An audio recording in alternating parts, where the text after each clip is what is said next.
All right, hello, Dad. Is this thing on? What's up, friends? How we doing? It is Saturday. We made it to the weekend. Congratulations. Very proud of us all. And yesterday we started this silly little build named Edberto, the Hasty Evader, the Soar Eagle Spiritborn, and frankly, I did not have high hopes for this build. I expected we would just try it, get absolutely eviscerated in Torment 2, and then resign to playing Quill Volley. However, that is not what happened. We're doing great. We got to Torment 4. We got Torment 4 unlocked within 4 hours of making the character, and one of those hours was spent entirely figuring out how to do the build.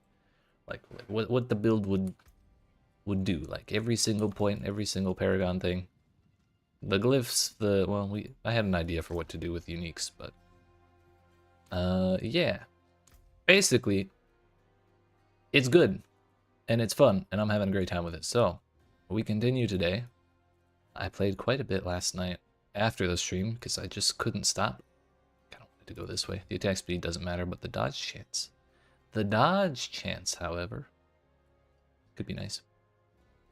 So yeah, I played a good bit off stream, and I ended up getting a basically close enough to perfect Wuxie Nakpa to say this is probably as good as it's gonna get for me. The only way I'd say this could be better is if the dexterity got greater affixed, and then the third masterwork critted supremacy again. I believe that would give us 8, and that would be insane. However, I don't have the kinds of obdicite that would be required to make that happen right now. So 7 levels is good enough. All right. I tried out Scorn of the Earth, which gives 5 levels to soar, several levels to soar, turns your evade into soar, and gives it a big ol' multiplicative damage multiplier. It was alright, it was interesting, but because it turns your evade into soar, you end up not being able to evade as quickly, like back to back, because you have to go through the whole soar animation. So it kind of made it suck to fight bosses. So I put that back away. Yeah. I don't know if I did this on stream or off stream, but I got Apex on that amulet. I still need to change both of these rings, basically. I don't care about the crit chance, turns out, or the attack speed, turns out. And I probably don't need... Oh, yeah, and I missed the Storm Feather potency on the offensive temper right there. So there's like a whole bunch of stuff that needs fixing. These gloves have Quill Volley on them for some reason. That could also be better. So yeah. Oh, the other thing. When I got the glaive, we also got a very nice set of Temerity with the max life greater affixed plus a 100% roll on the barrier. So as soon as our first order of business today is going to be acquiring the obdusty required to masterwork that. And then once we're done, we'll put it on and see if it actually compares to Protection of the Prime. I don't think Protection of the Prime is doing all that much for us. The dodge chance is alright, for sure, but like, what else are we getting out of this? The answer is not much. Yay! What's up, Viva? Let's go, indeed. How you doing today, my friend? So, step 1. I don't have any obdicite tributes at all. So we are stuck doing Num Num dungeons. And Num Num dungeons we shall do. And do them quick. Also, game sounds super quiet. Family reunion? Oh, hell yeah. I hope it's the fun kind of family reunion and not the everyone at each other's throats kind of family reunion. Just depends on the family, I suppose.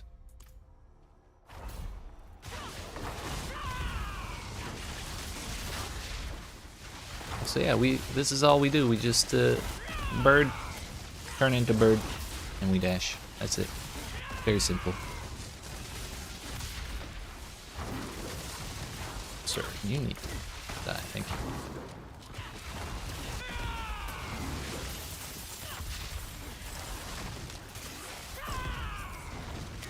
Damn, rude. I just want to pick up the stone.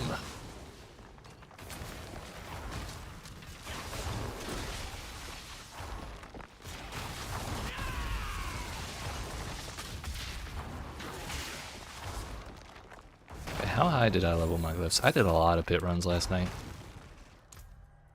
We got Jagged Plume to 69. Nice. Uncanny to 57, Fulminate to 56, Spirit to 56, and Talon to 56. I believe the highest we cleared was a 70, but it wasn't like that fast, so 65 was still comfy for us. Fell asleep yesterday too fast and didn't get to see. Yeah, we're playing a third version of Spiritborn. The bird this time. I'd like to do a Jaguar as well, and then like maybe a fifth one that's just the generic core skill build. That's the other one. I need to find the turning spot.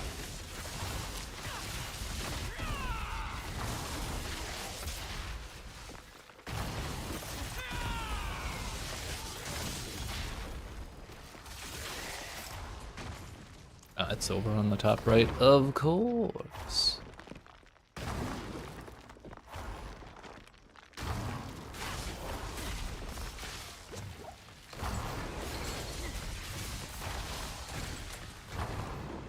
Can I recommend you for casual 750 gear? Basically, if you, no matter what build you're playing, for most builds, I think like pretty much if you're using a core skill as like your main damage, you're gonna have a good time if you pick the Gorilla Spirit Hall bonus, and then you find something that has the unyielding hits aspect on it, which says casting a gorilla skill increases your weapon damage by a percentage of your armor for 3 seconds, up to 1500 bonus weapon damage. Weapon damage is huge. So if you put this on like an amulet and then stack up a bunch of armor, your damage is going to go way higher.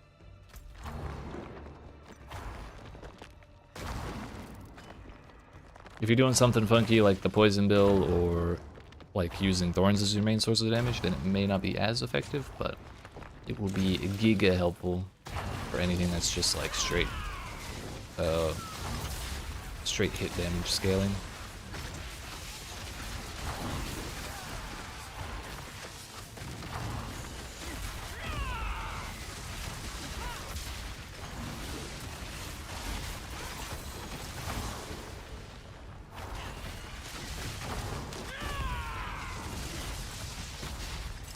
I'd like to take it on this build, but unfortunately I have to use Eagle plus Eagle for my Spirit Hall.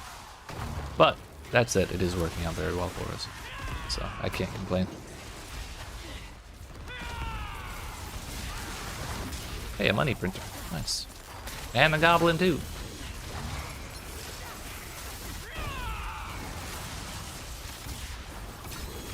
Is that 2 goblins? No, just 1.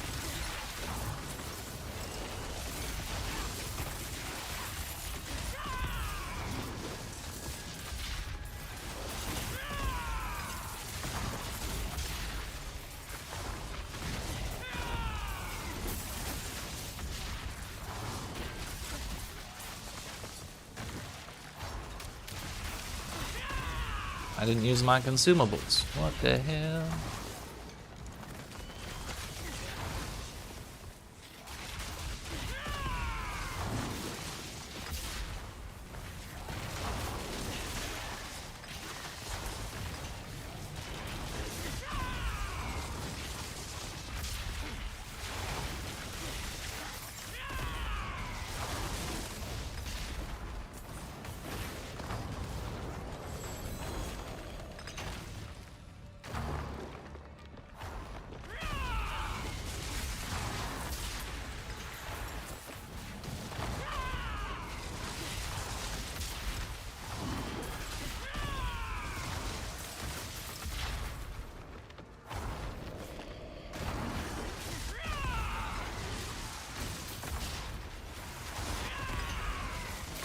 Struggle a bit to get on T2. Fire Stork survivability is good, but lacks damage, so I'll try to optimize a bit. If it doesn't happen, we'll switch to Spiritborn. Gotcha. Right, I forgot you were playing Sorcerer.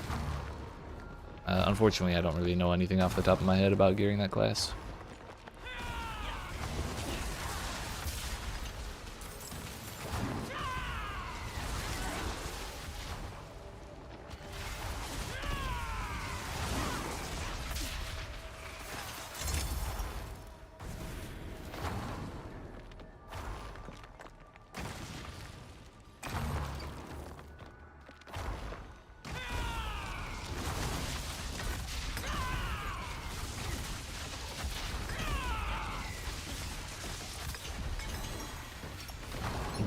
Decent. What's that? How much Omnicide are we starting at? 27, 22? I really think Temerity is going to be good for us, because if it gives me like a really significant amount of barrier, then I can take off Earth and Bulwark and swap it for a different rune word that would give me more damage.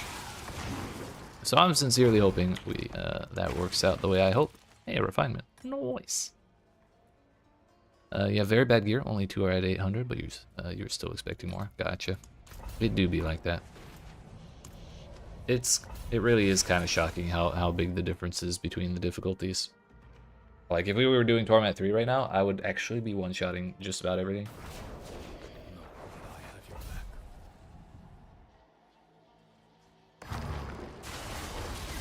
And I'm still, like, having to fight regular elites here and there on Torment 4.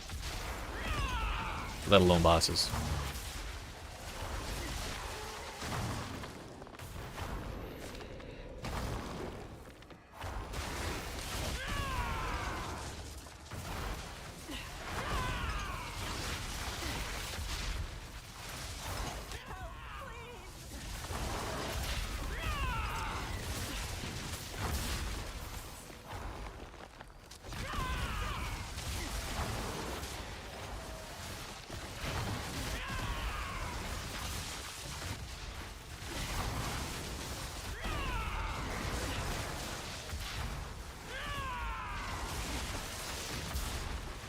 More birds than your body can handle.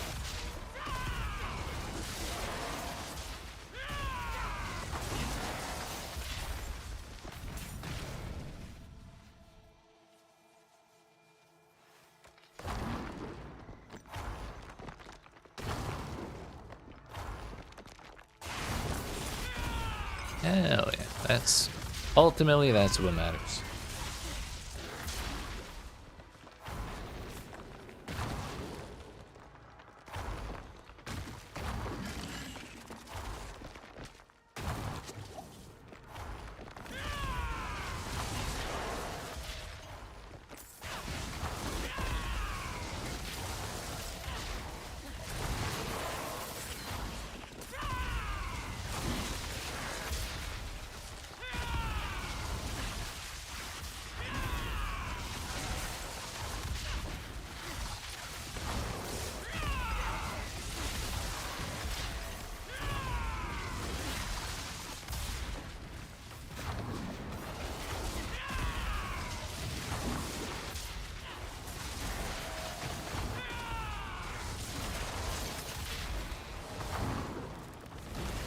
Damn, rude. I just wanted to pick up the thing.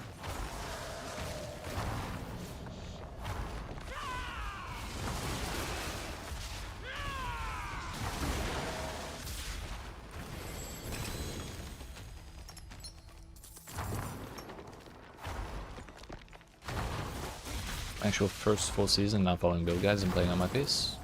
Only when you have time. Hell yeah. It's way more realistic to make progress in this game playing like that than it is in Path of Exile, so I'm glad it's more accessible.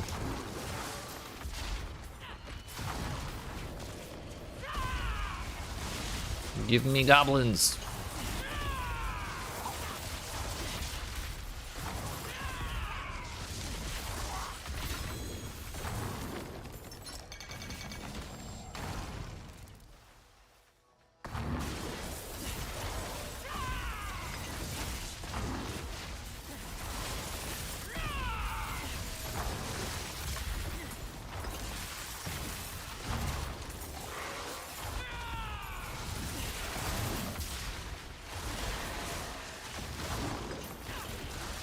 But yo, it worked. Nice.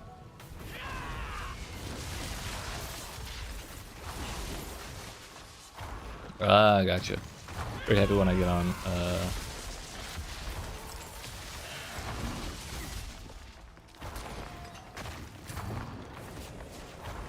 Gotcha. I see now.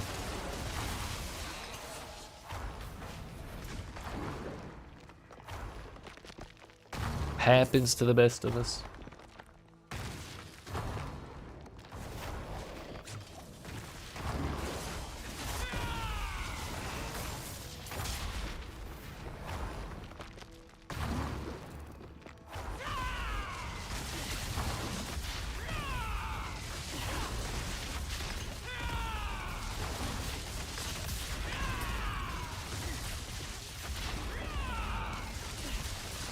We stunned them, but we don't really have any crowd control damage, which is fine. We have our damage set in more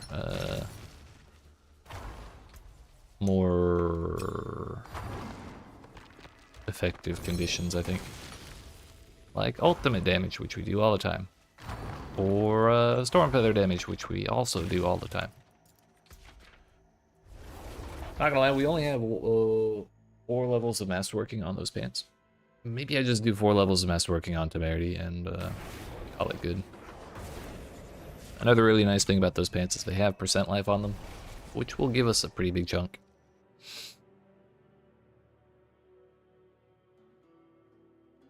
I'm not sure if it'll be more than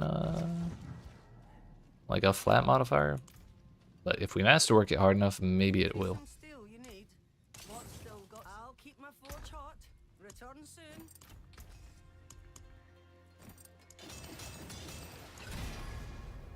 Hey, let's go. It's 2 in a row that we hit. I don't dislike that, actually, so we'll leave it. Fuck, I was 1 level away. All right, let's just throw it on. Heck it, why not?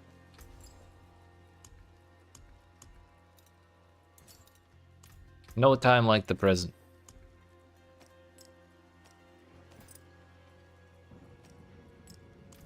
Put those in there, and we do another one.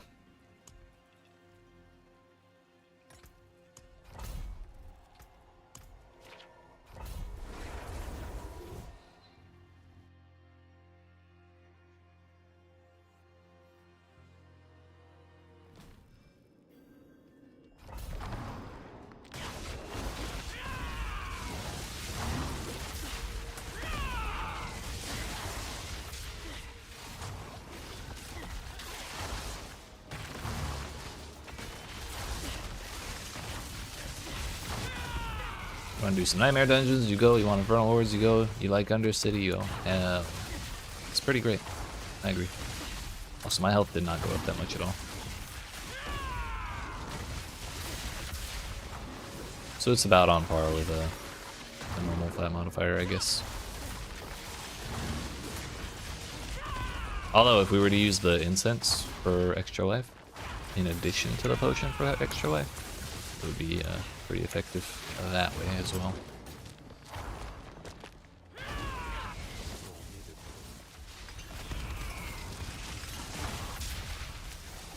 Where's the purple man?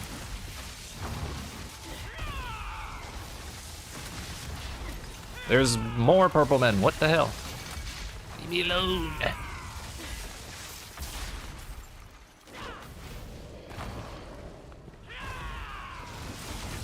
I forgot to change off the rune word. That was the whole purpose of putting Temerity on.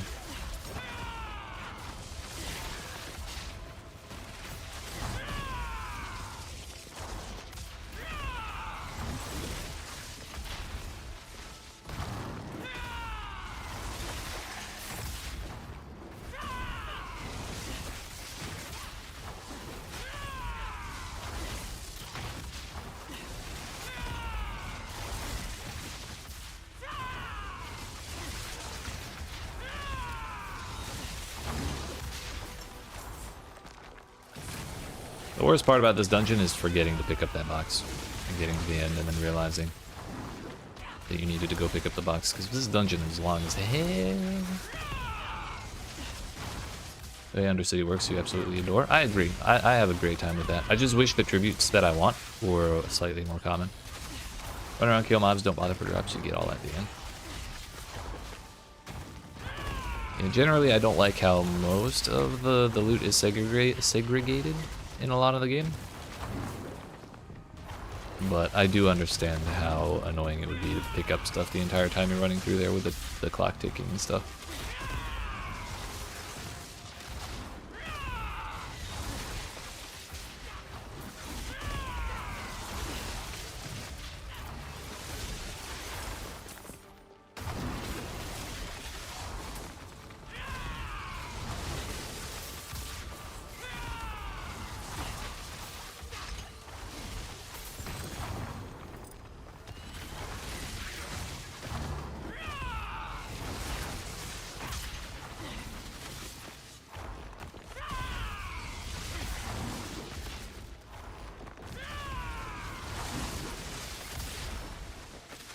So far, our barrier has not gone away, and I'm a huge fan of that. Question is, will it hold when we take off, like our half of our main sources of barrier? That's gonna be the real test after this dungeon.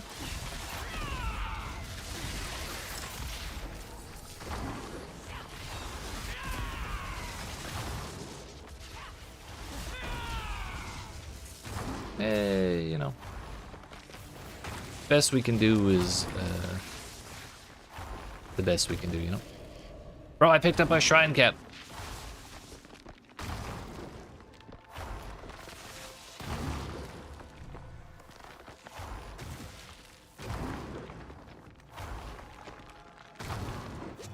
Can't change the past, you just gotta make the most of the present. That's what I'm trying to say.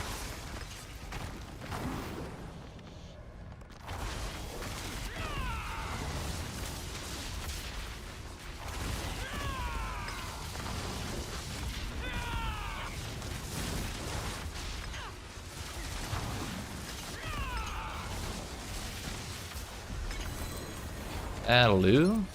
Very nice. Very nice. Now we go home, because I need to go to my stash. There's a very nice spell I've been wanting this whole time. It's a little spell you may have heard of called Warcry. Only 10k hours left behind. Hey, you know, it's just 10,000 hours.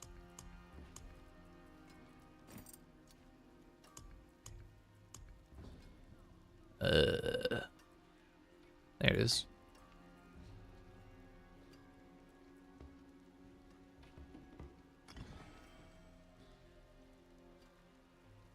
Increasing damage dealt by 15%. I actually want to look at D4 Warcry. That is multiplicative, right? If it isn't, okay, yeah, it does. I was gonna say, if it wasn't, I was about to yeet that shit out of my gear so fast.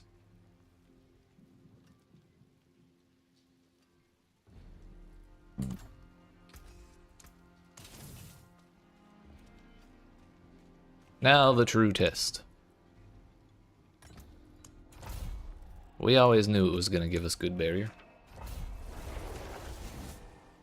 Will it give us good barrier all by itself? I hope so.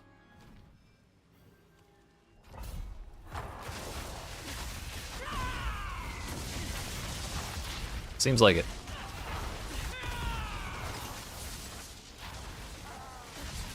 Yeah, we're in there, dude.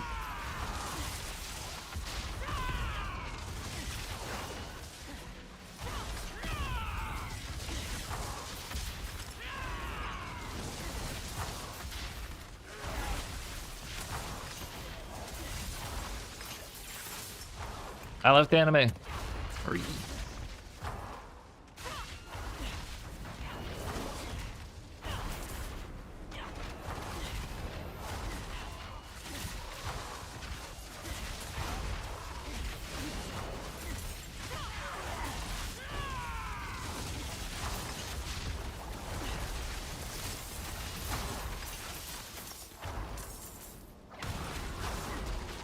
left enemy again.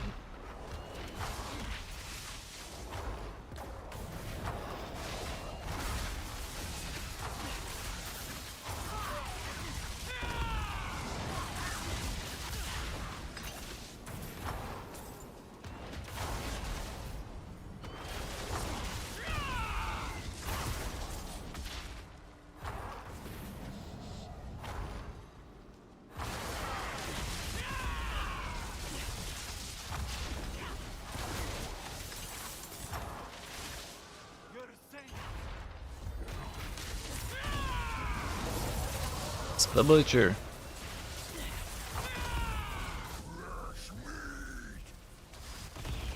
Nice thing is, against bosses, I can just use potions if my barrier gets bonked.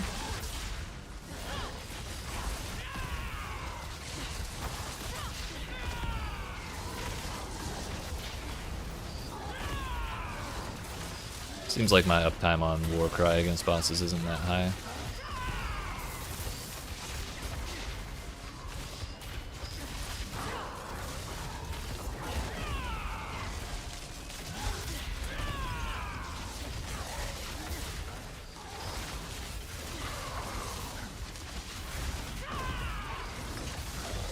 Oh my damn. When it's active though, that was some nice damage.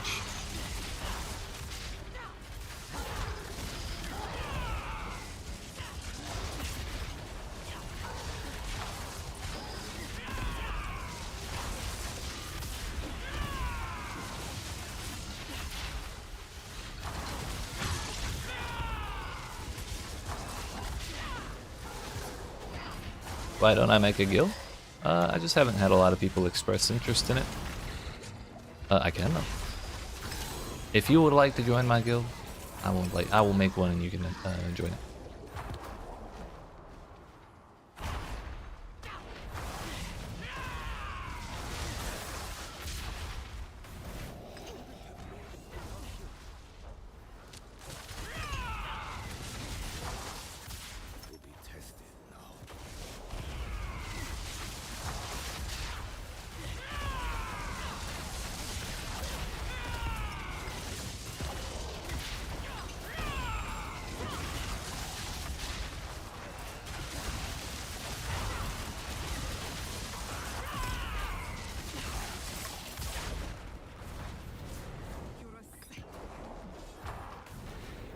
Will be an honor, sir. Hell yeah! All right, I'll do it after the stream, and I'll send you an invite.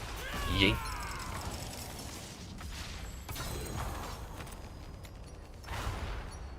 I already know what I'll make the tag, but it's a secret.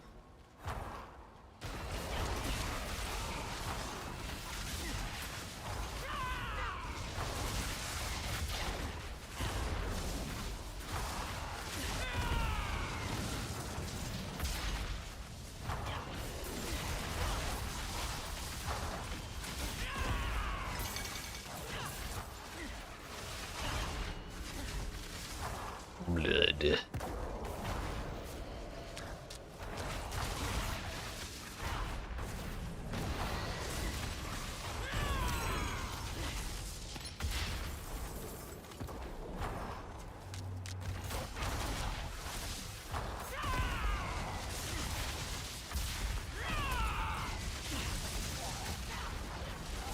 So yeah, since putting temerity on, basically nothing has touched my my barrier at all, except for the butcher headbutting me when I had vulnerable on, which was something that was one-shotting my centipede character. So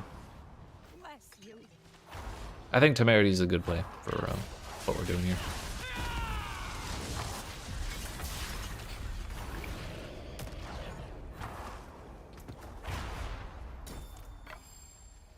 How are we doing on Abdussy? 2764. That means we can finish out temerity. Hopefully we hit the percent life again. That would be the biggest boost we could get.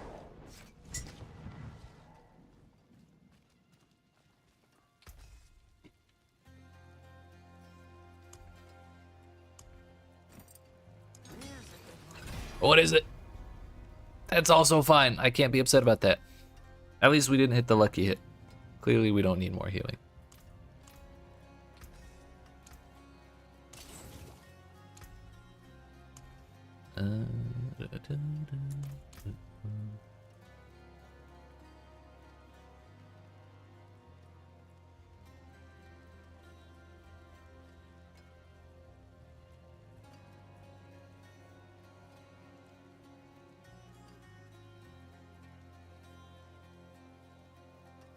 Can't believe we got an actual 100% temerity too.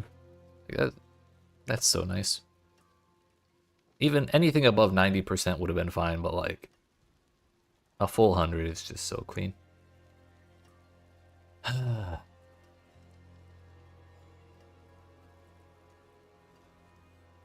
so that was our goal for Ubdusty, was those 2 pieces of gear. And I say those 2. I did Wuxie Nakpa off stream. But so really, our goal was temerity getting masterworked. But I do still need to replace my gloves and my 2 rings. I could use a replacement of this because I really did not realize how bad of an idea it was to temper movement speed. We're practically at 200% all the time anyways. So that should have been like either vortex size or I don't remember what else it should have been, but there were other good options. So yeah, I believe the best option for that will be the pit. We can probably do Torment 70, Pit 70, I mean.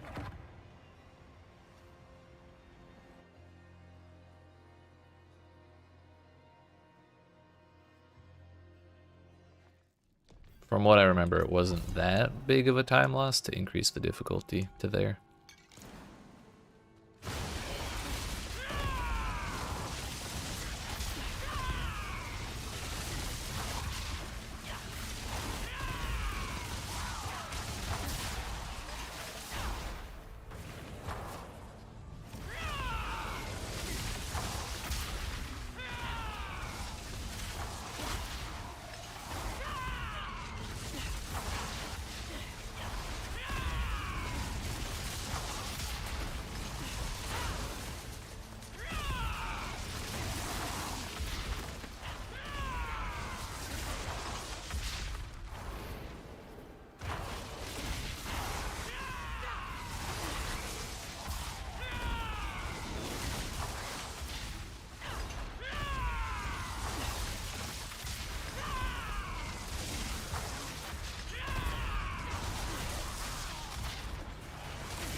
But yeah, still a minute 20 to get just about halfway through. Hey, what's up, Mello? How you doing?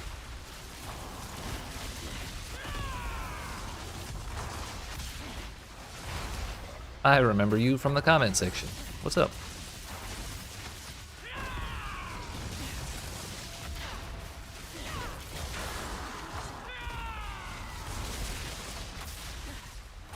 I'm doing pretty well. We're trying something that's not monkey, as you can see, but I'm having a great time with it. I'm not sure what the max hit will be that we can reach with it, but we're rocking some pretty unoptimal gear, and we're feeling pretty comfortable in tier 70. So I think we have a good ways to go before we're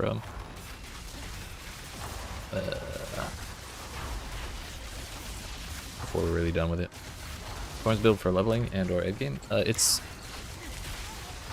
It's probably it's really more geared for endgame. It's the easiest of the builds that I've done so far this season. That are it's the easiest one to get started, but it still requires a couple uniques to really feel strong, and that means it's not going to be easy to acquire those until you get to the endgame. Still leveling 26 Spiritborn. Gotcha.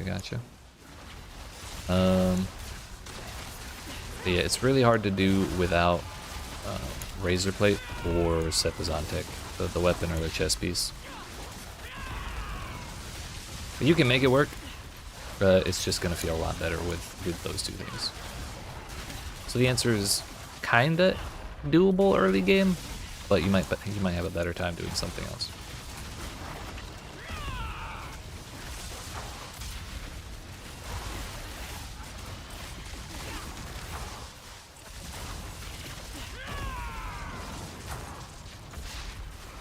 I played something similar to that build the entire way through from level 1 to 60. But there were definitely some times where I struggled until a buddy gave me the razor plate that they found really early on.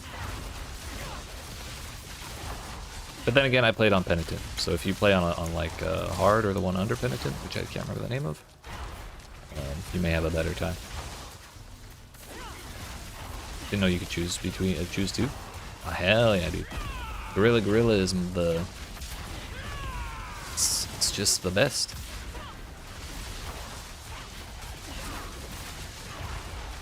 Being permanently unstoppable is fantastic, which is what you get if you take the bottom gorilla bonus.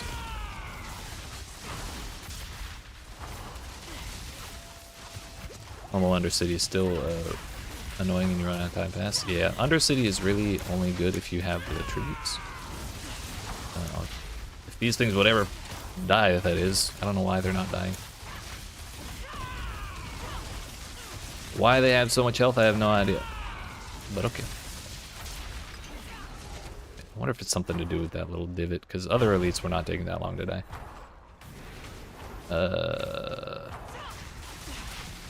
Yeah, the Undercity isn't that good of a place to farm if you're not using these things. There are some that are blue, but the rewards are pretty mediocre if you're not running that.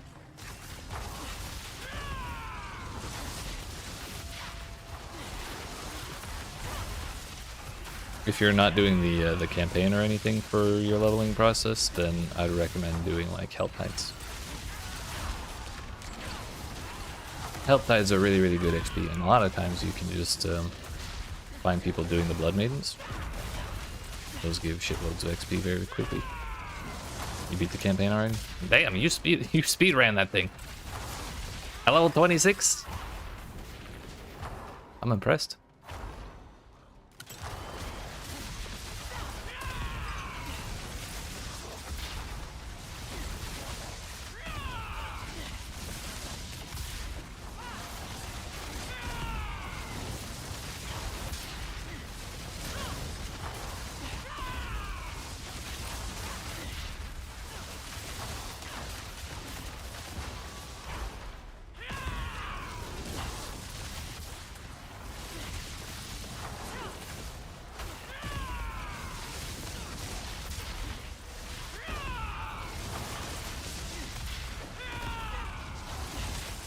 There we can go. That was weird. I'm wondering if there's some weird thing with the elevation where the projectiles weren't hitting the way they should. So they were hitting the ground or something. My damage isn't shredding this difficulty, but it's not that bad.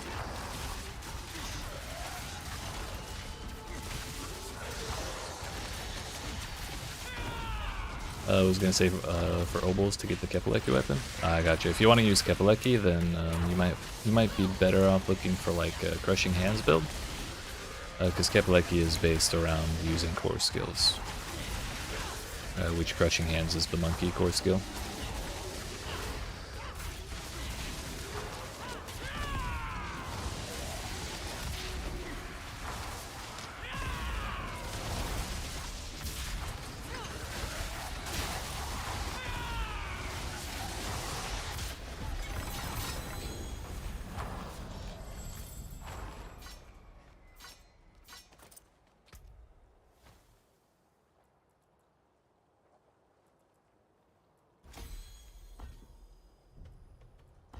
Bruh. Alright. Maybe we go back to 65 for a little while.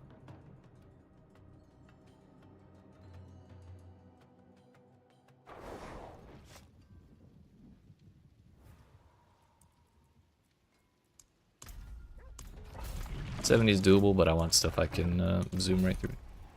Buttons are really tough, by the way.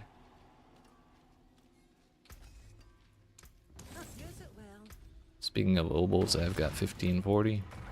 Should be plenty.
Yeah, this is a little better. Halfway through at a minute in, I'm okay with that.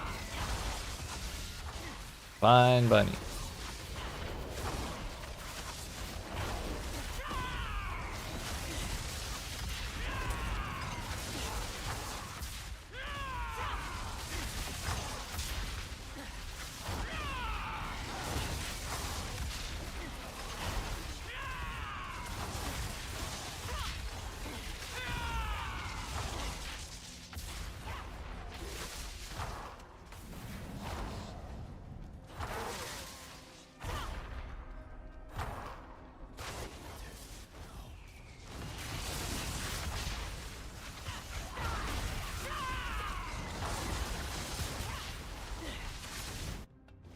Made it to the boss in less than 2 minutes. Can we kill it before 2 minutes pass?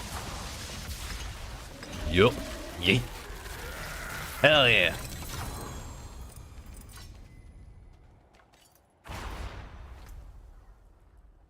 Unfortunately, only 1% chance to upgrade that. But we still have plenty of these we can level up.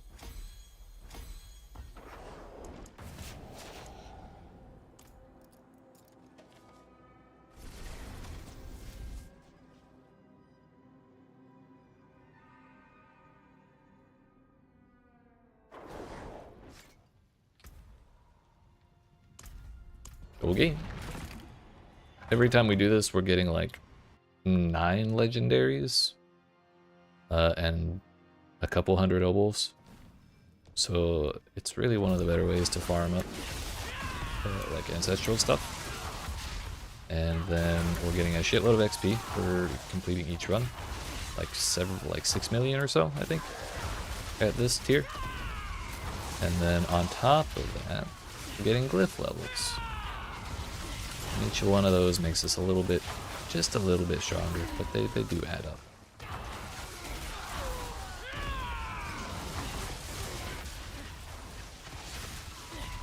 But specifically we're looking for good ancestral rings, some good gloves, and an unyielding hits aspect with a max roll on it from an ancestral piece of gear, which has eluded me for hundreds of hours of gameplay.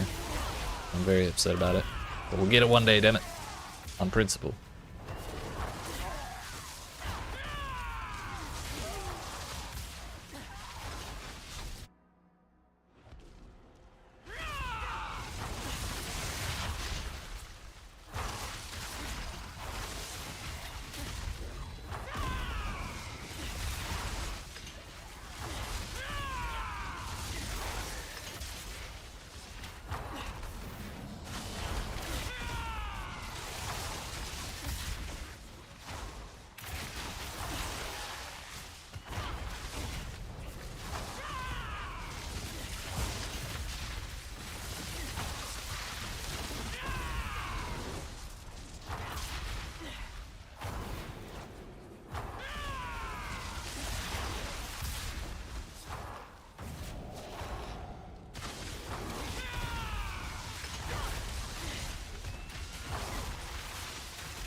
Wow, we made it.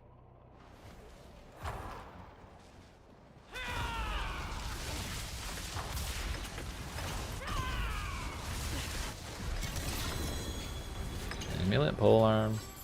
Those both could have what I want. I'm scared to look though. We'll run out the 90% before we push on to the 70%. Accursed Touch. I think I have a better roll of that one already. Protector, that one's pretty bad. But what are the rolls on it? Poison res, dexterity, and thorns. Nothing I care about, unfortunately. Another run or two will be pretty close to the obol cap, so we'll spend it then.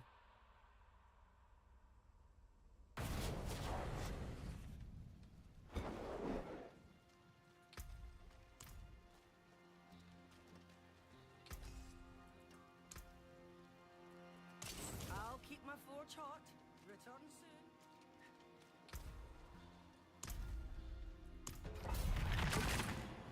Go again.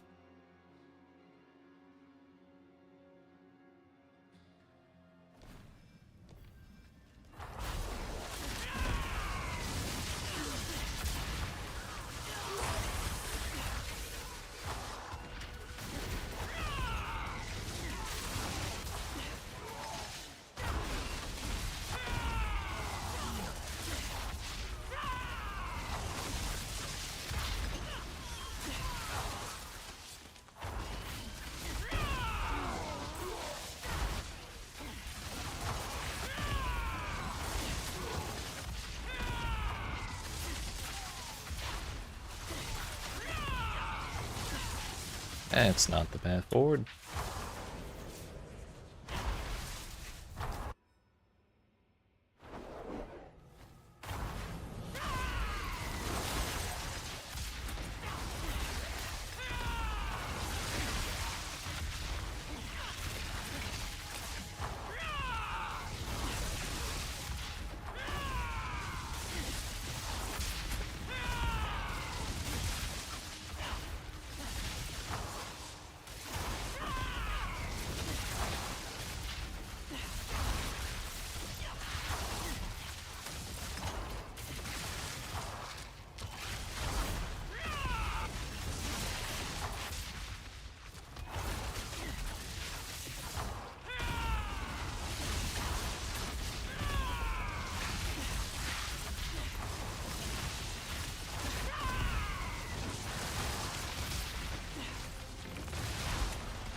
Wait a minute, my barrier wasn't maxed out for a second. What the hell?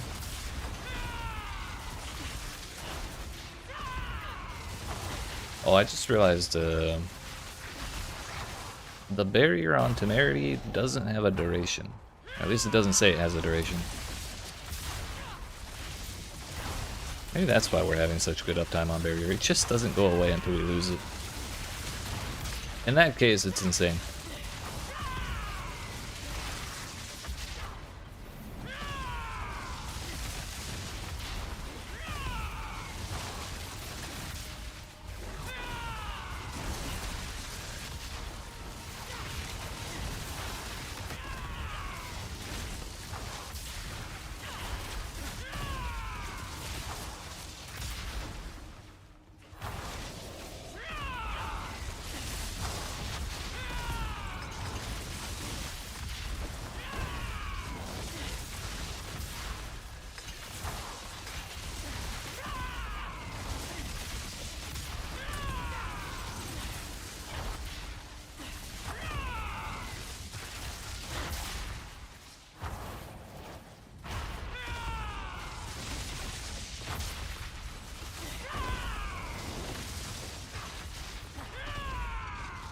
That one took a lot longer for some reason.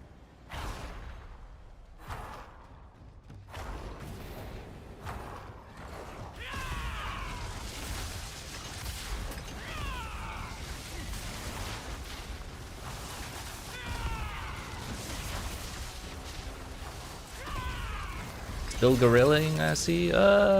What's up, Mr. Kid? How you doing, sir? We're not really grilling so much as eagling, but there's a little monkey business going on in some of. Actually, I thought there was monkey business going on in this build.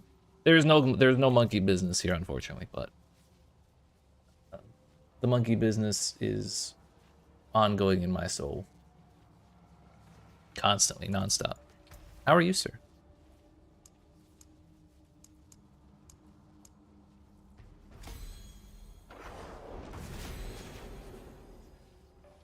Uh, 70%. That's 1%. Fuck. Been playing Phasmophobia? Hell yeah, I've been meaning to hit you up because I wanted to play some of that. Is the Halloween event still going?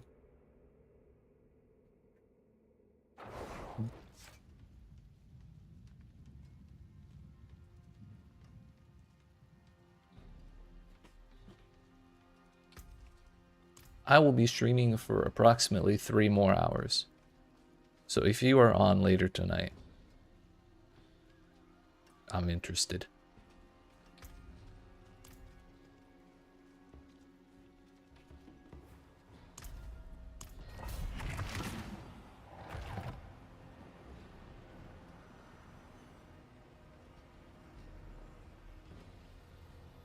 Yeah, buddy. Hell yeah.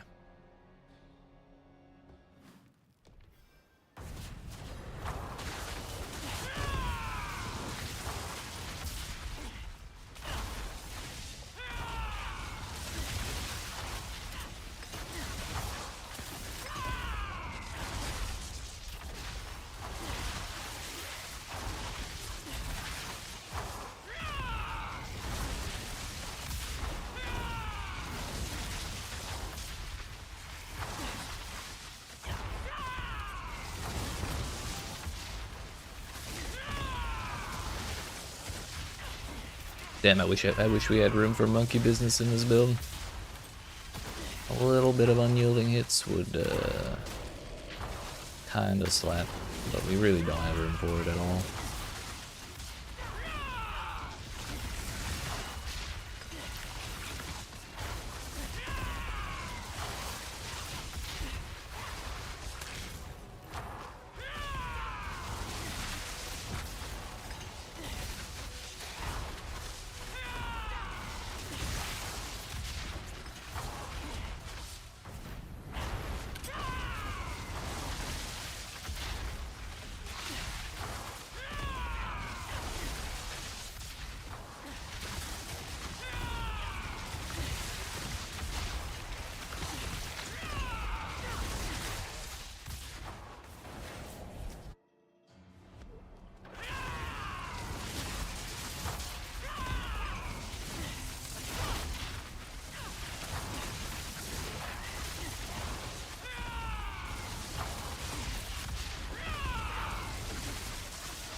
We did it.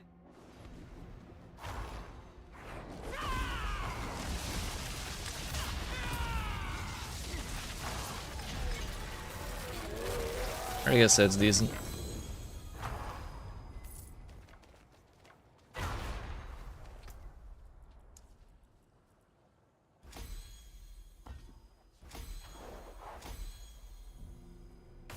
Three out of 4 ain't bad.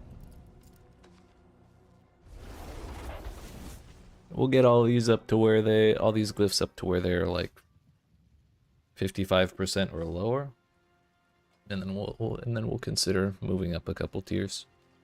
That way we'll have as easy a time as possible in the next ones. But we are approaching the obble cap, so I'm just gonna go ahead and spend them. Get rid of all of them. Rings, if you please. They're all shit. Rings, if you please. They're all shit. Unfortunate.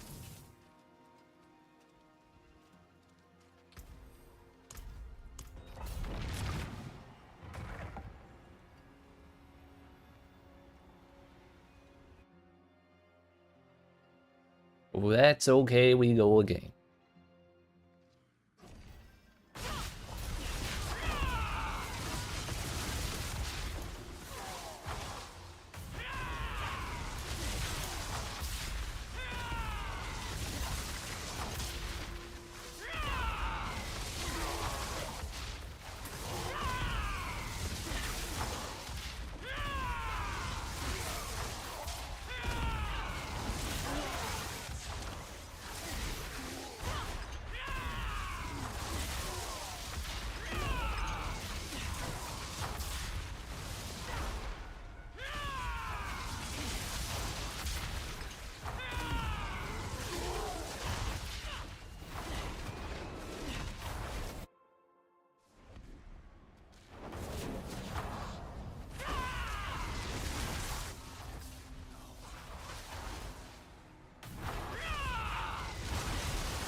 Oh, yes, I would like a crit shrine. Thanks. We pretty much always crit anyways, but you know, it's the thought that counts.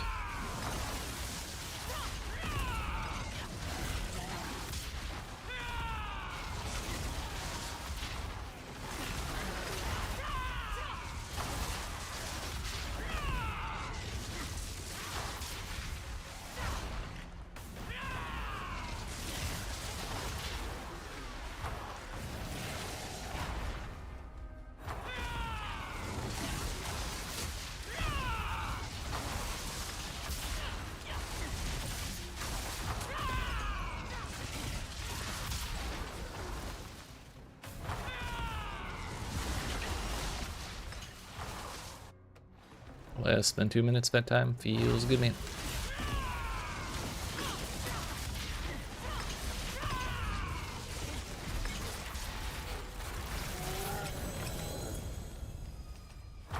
You see, if everything dies, we don't need defenses at all.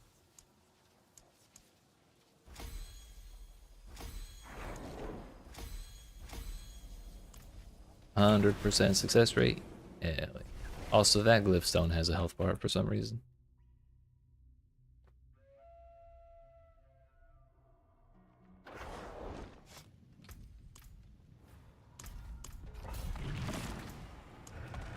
Oh, I have no incense.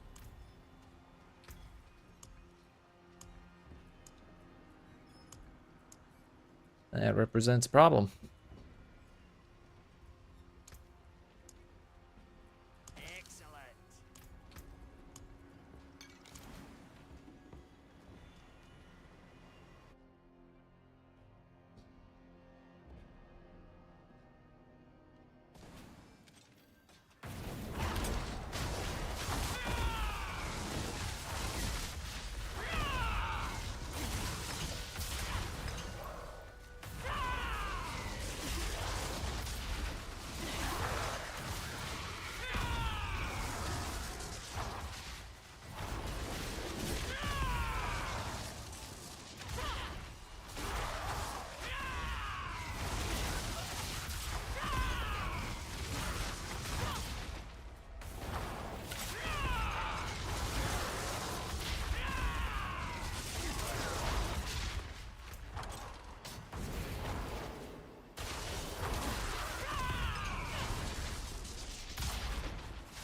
It feels wasteful to leave all those monsters, but it would be more wasteful to backtrack.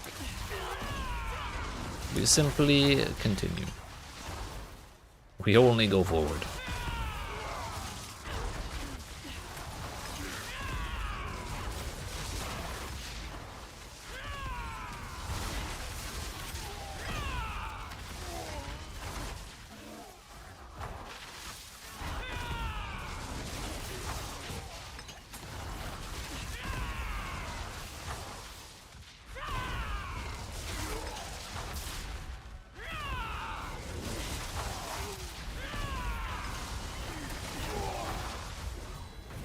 And it's the longest dead end of my life. This is what I get for not backtracking. Or for saying I didn't want to backtrack. The game was like, oh, I heard you like backtracking. Well, why don't you just spend 20 minutes doing exactly that?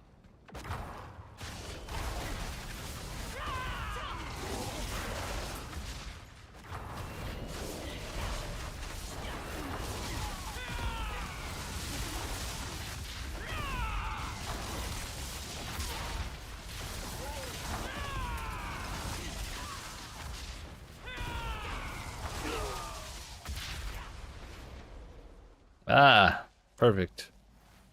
One of the full clear layouts. Oh. Just finished 34 with 5 minutes left. You try 35 and go to T2. There's no harm in trying. I believe in you.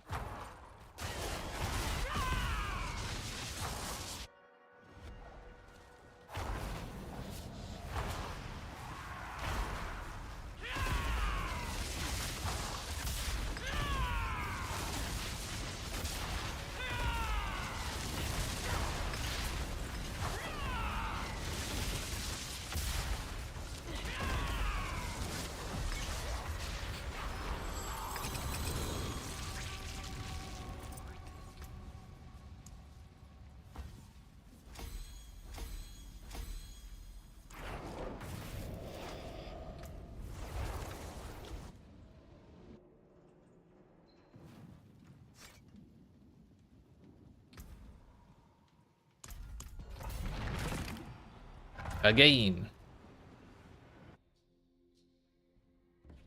One day we'll get some nice ancestral gear. If I get tired of the pit, we'll go do some infernal hordes because there'll be guaranteed ancestral gear there. But until then, we continue the bit because I also need group levels.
Where am I at with Satisfactory? I haven't played it since the first binge that I did when 1.0 came out, or after 1.0 came out. So I believe the start of phase 2, something like that.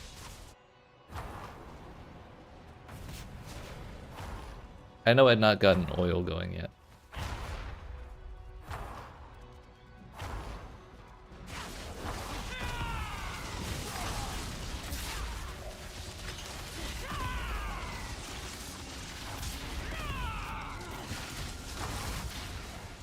How was yourself? You make it to the end yet?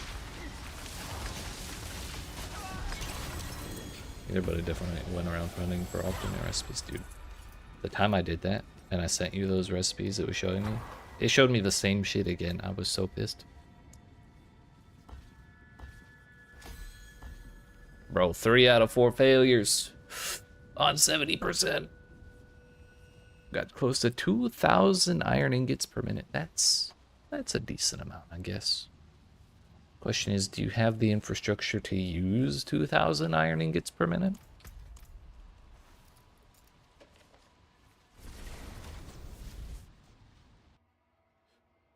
Oh,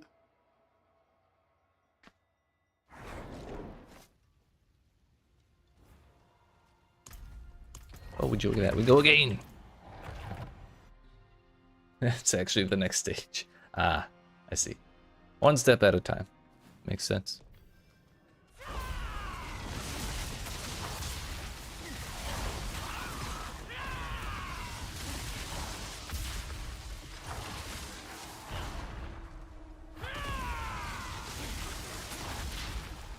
I think in my file I used a blueprint editor for the first time. Like the big box thing. And it was like horribly janky. However, I was able to make a single box that would take a bunch of iron ore and spit out a bunch of reinforced plates and rotors. So that felt pretty good.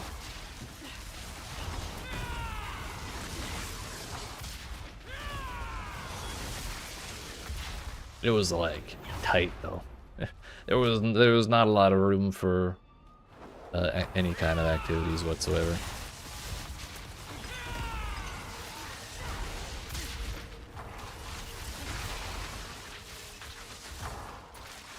What was that? That it gets bigger with higher recipes? Or is there something else?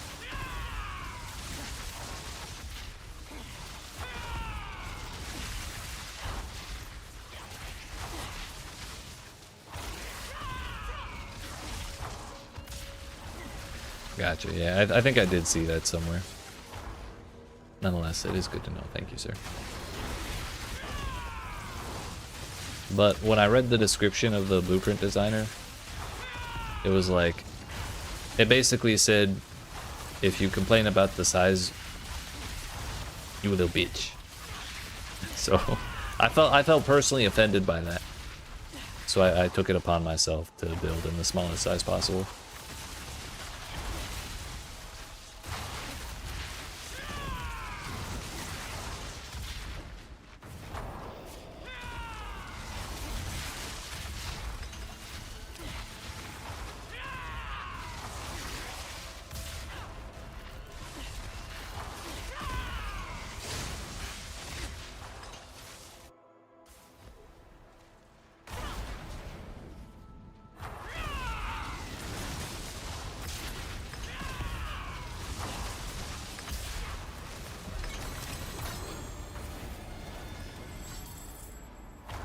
Once again, no ancestrals, unfortunately. Bruh.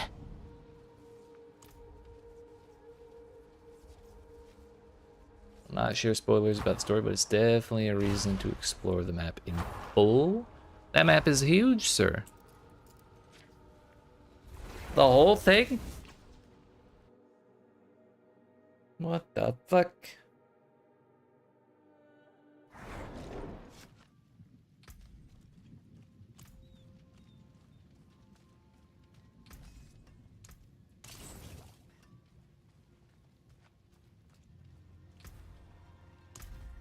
Again.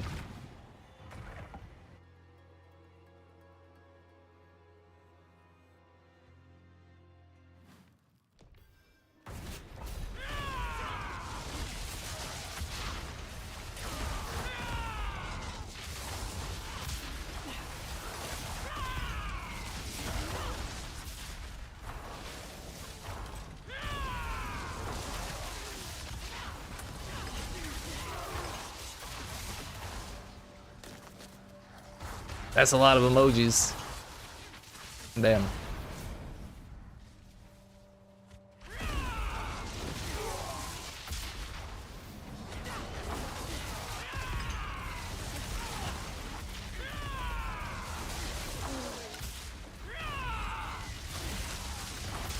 That must mean the whole thing. That's crazy.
The dead mother.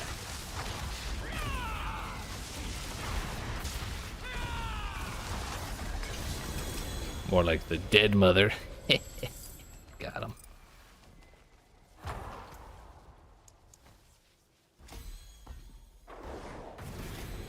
Bruh.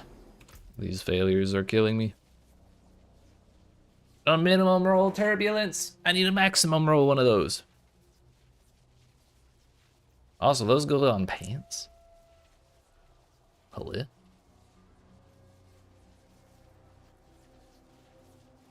Maybe it would be worth putting those on pants and then taking an actual offensive aspect on amulet. I gotta look into that. Conceited low roll, menacing. That is lower than I have. But this ring, what does it have? Overpowered him. Okay, dude.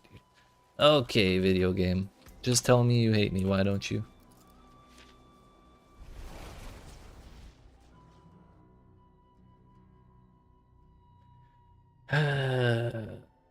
Unbelievable.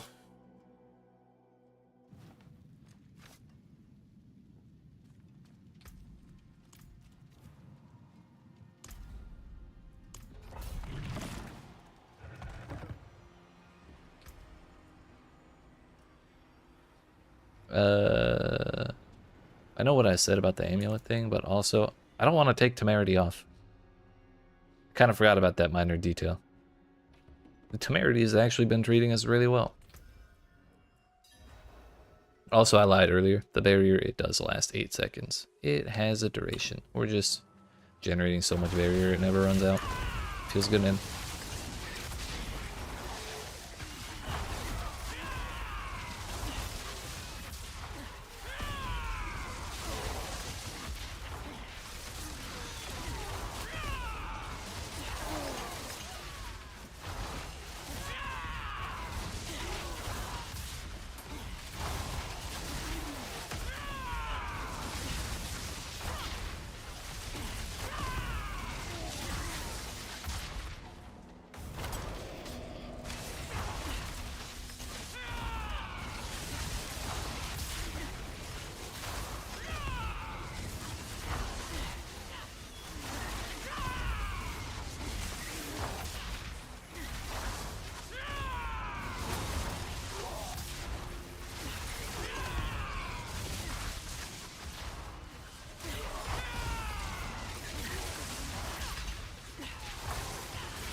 Ah yes, the classic sub 2-minute run. Nice. You love to see it.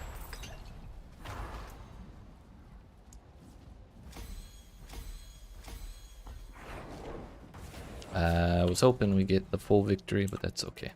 3 is pretty good. 3 more and we'll be done with that glyph. We can move on to the 5th one. Then after that we'll consider going up to like 70 or so. See how that feels again. Also, my XP shrine went away. No. How a bummer, dude.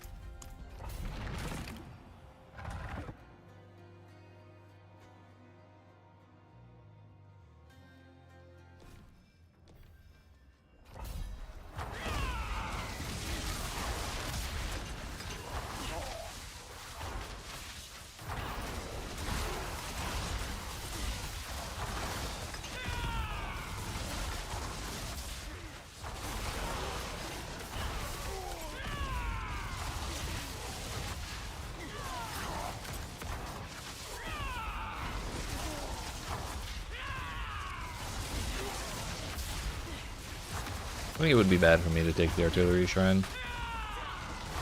So we're going to not do that.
Again.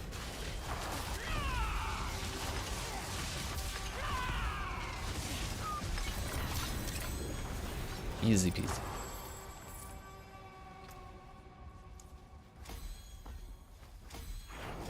Let's go. I was really worried we wouldn't hit 66 this run. But now we're down to 1.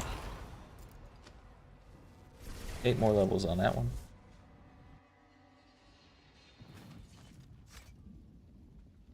Also, we're real close to hitting another Paragon level, which is real nice. Also, I should empty out. We're getting a wee bit full. What's left, you ask?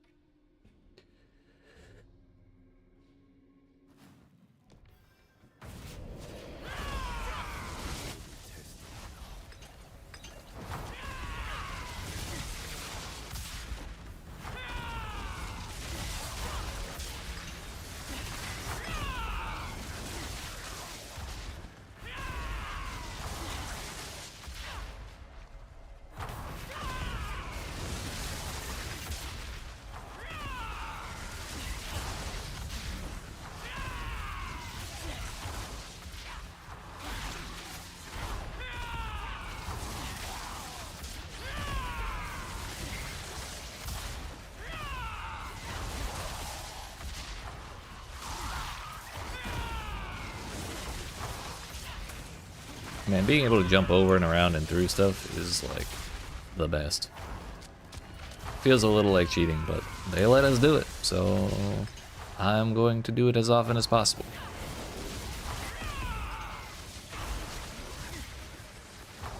We should just take the portal.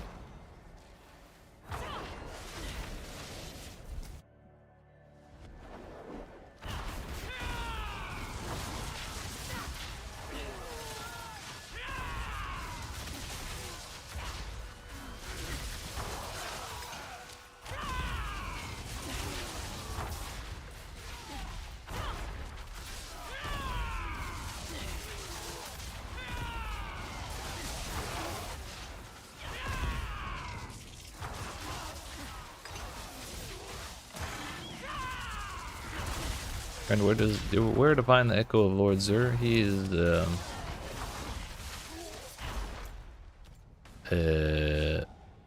right in there, the Darkened Way. So if you teleport to Yelesna and run up there, there's like the mine shaft where you fought Nero's mom in the campaign. You just run through to the end of there. There's a door, and he's like in there. There's like another couple rooms you gotta run through, and then the boss room.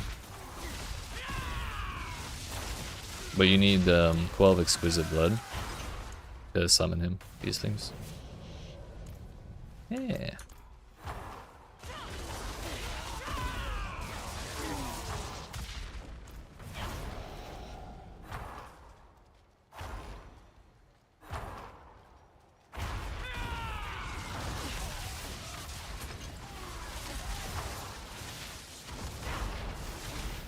Oh no, it took us more than 2 minutes to get to the boss. We're washed.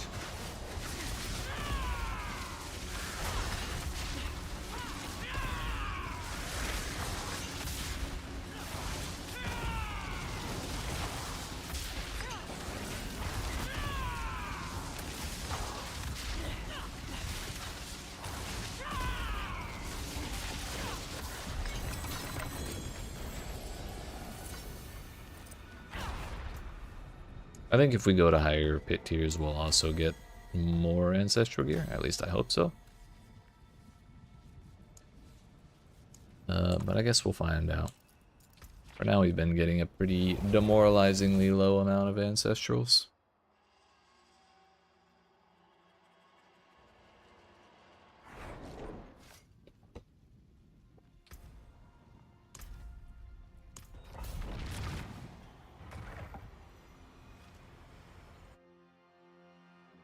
Probably 3 or 4 more runs, depending on how our RNG goes.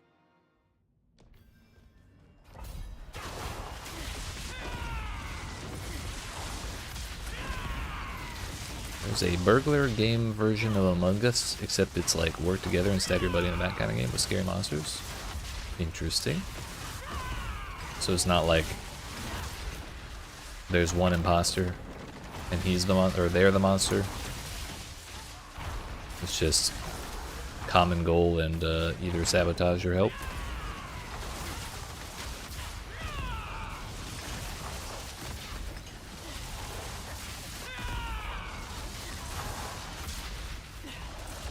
Not yet in the area. Gotcha. Sounds like just something an imposter would say. I won't fall for it.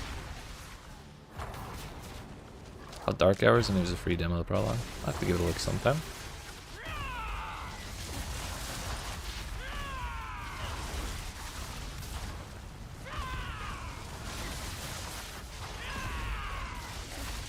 No imposters here. Classic smokescreen for an imposter.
A pole arm. Well, that could have it.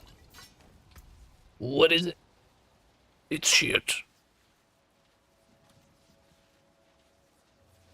That's a max roll. However, I don't really care about that aspect, unfortunately. Neat to have, though. I'll take it, I guess. Oh, the mythical 4 successes. Incredible. We're in there. So presumably, statistically speaking, probably one more at 65, and then we'll not only level up, but also be done bringing our glyphs up to 66. And then we can start bringing them to 70 or so. Know that I have your back.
Well, damn, we didn't even need to finish this one. Nice.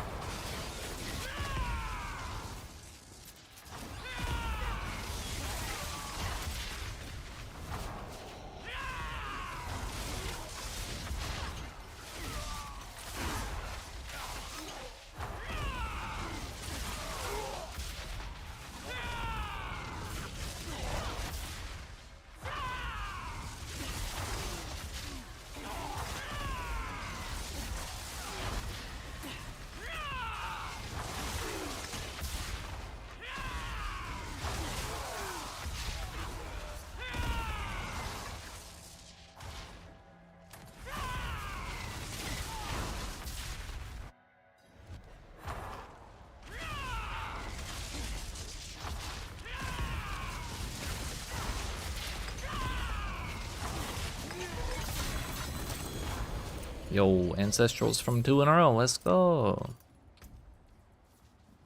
That's still not unyielding hits, but is max roll Pestilence, which is kind of interesting. I don't use that on the Centipede build, but it's not useless for that character. I just don't really like it.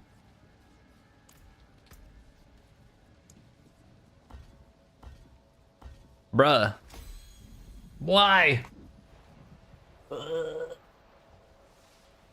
We gotta do another one. Pain, dude. Pain. 3 failures on a 70% chance. I mean, I can't be too upset because we've had plenty of times where I got 100% success rate on a 70% chance, but like, very disappointing. Disappointed. Is there something else that you can use this blood for? You can... If you get a different currency called Khazra horns, which I think come from the bosses and from the Dark Citadel, you can transmute it into the higher bosses, like Endariel and Duriel, the materials for them. However, the exchange rate between like Exquisite Blood or any of the other ones into Endariel / Duriel mounts is like really, really bad. You get way more by actually running the boss. It is far better to just spend it there.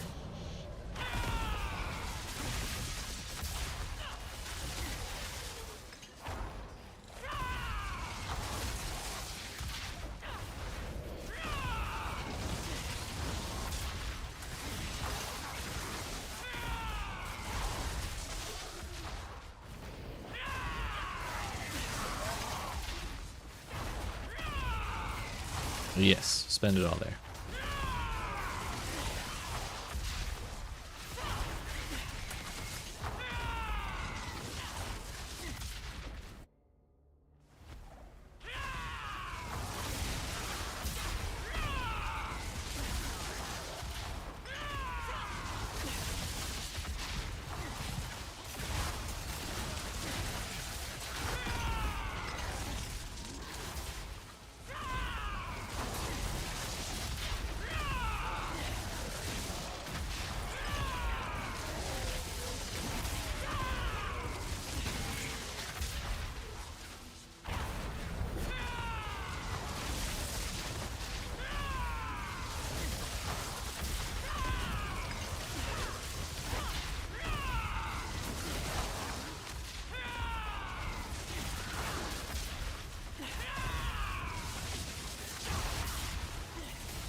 Three runs with Ancestrals in a row.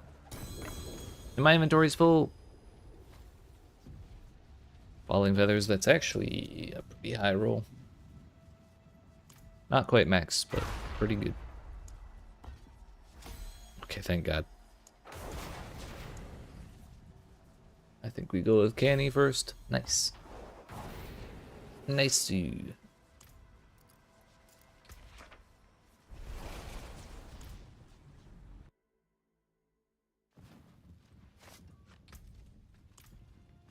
Up to 1,990 obols, so we'll go ahead and spend them. But we upgraded 3 aspects out of those. Feels good.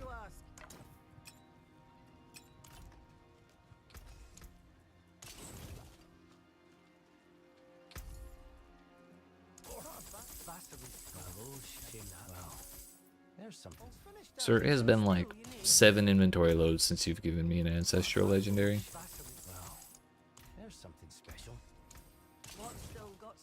starting to think the gambler is a scam.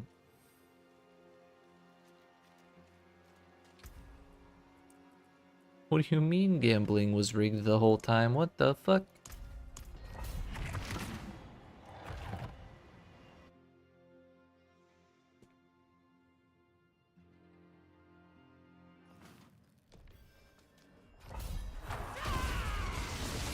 How are we feeling in here now?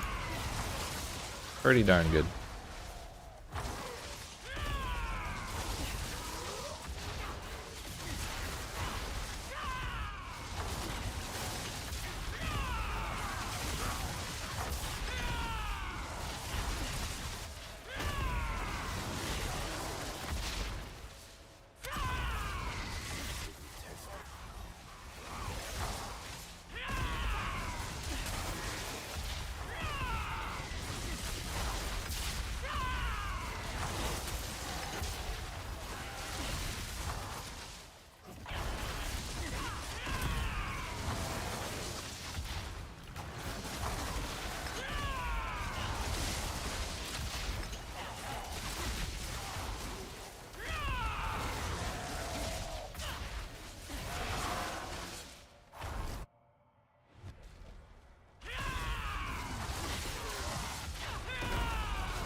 Again, artillery shrines are kind of bad for us, so we're not taking them.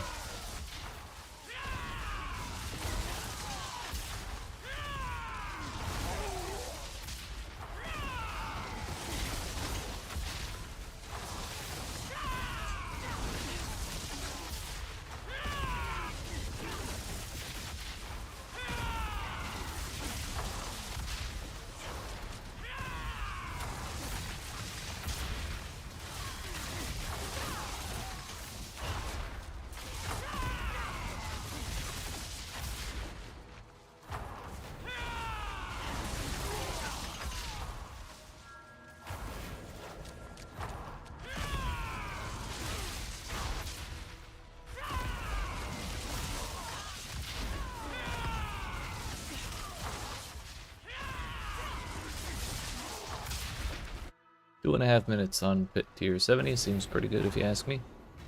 Now how about the box?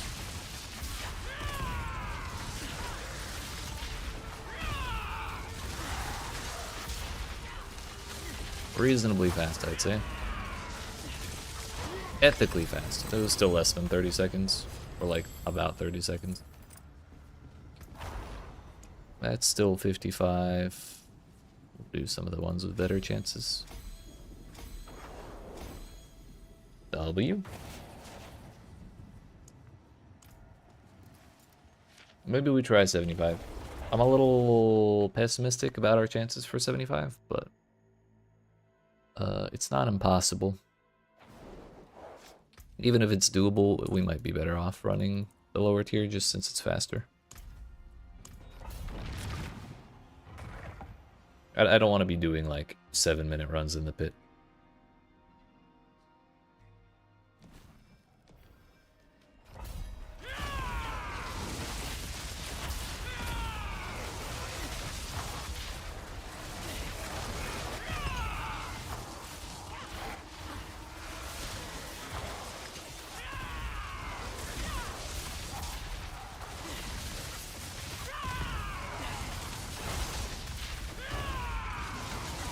The damage res mobs are taking forever to die.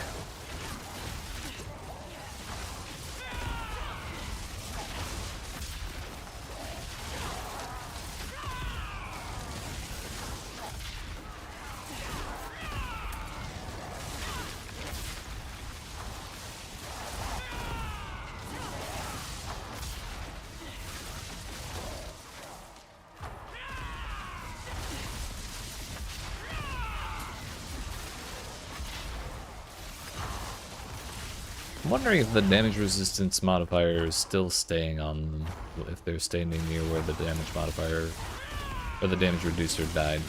Because as soon as I ran away from those dudes, and they chased me, they died immediately.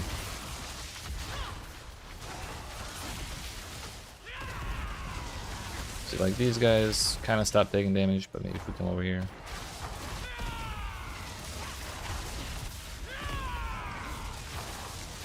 Maybe not. One of them died quick, but I think that was an execute. Maybe I'm hallucinating.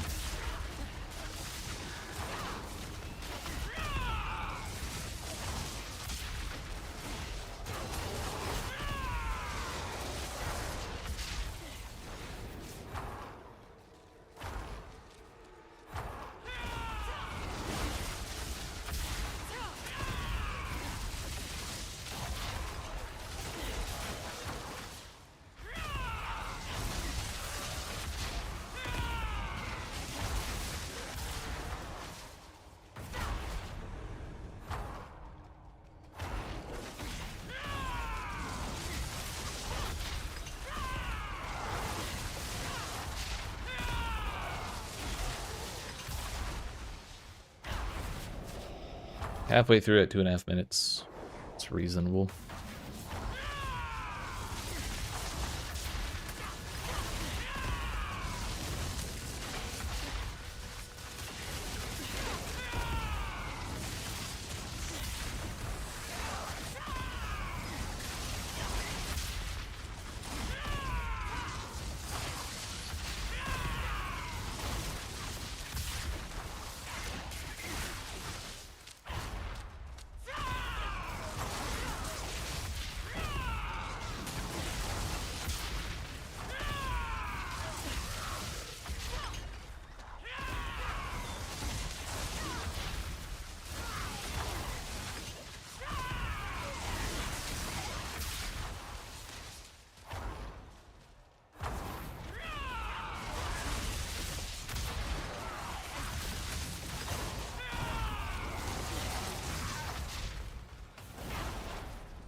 I think part of the problem, the reason our damage feels so spiky, is sometimes the feathers just don't want to go the direction I need them to go. So I think a big part of it is just missing.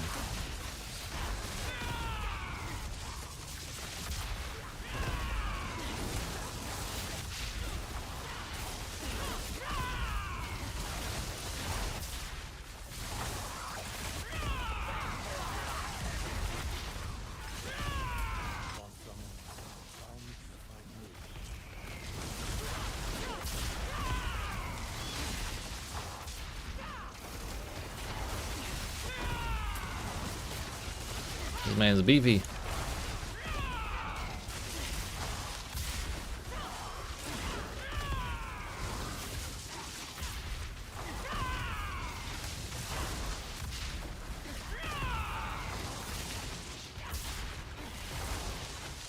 At this point, I just want to kill him on principle. Dear heck.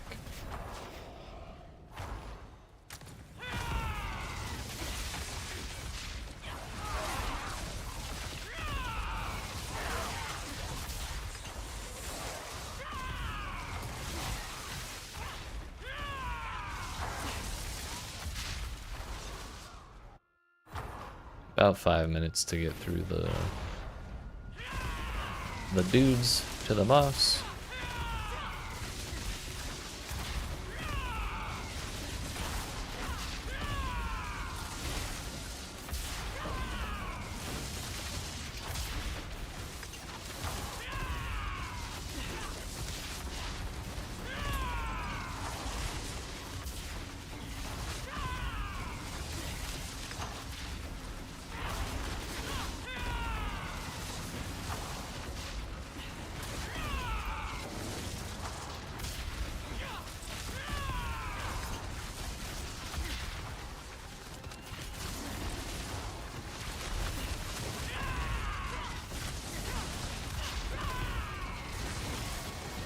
Well, it wasn't quite a 7-minute run, but it was close. Up to 200 obos per run, 6.5 million XP.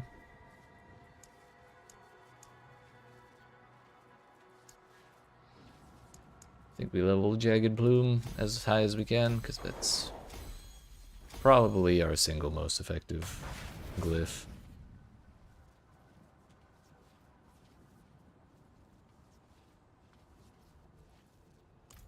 It is up to, what is it? It is up to 259.4% Storm Feather potency. I think that's decent.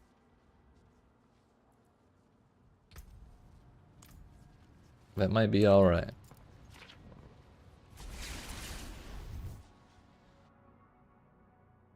So I believe the answer will be go back to 70. Get the glyphs leveled up to where they're unlikely to get leveled at 70. And then bump it up to 75 again. Just kind of keep walking our way up the pit.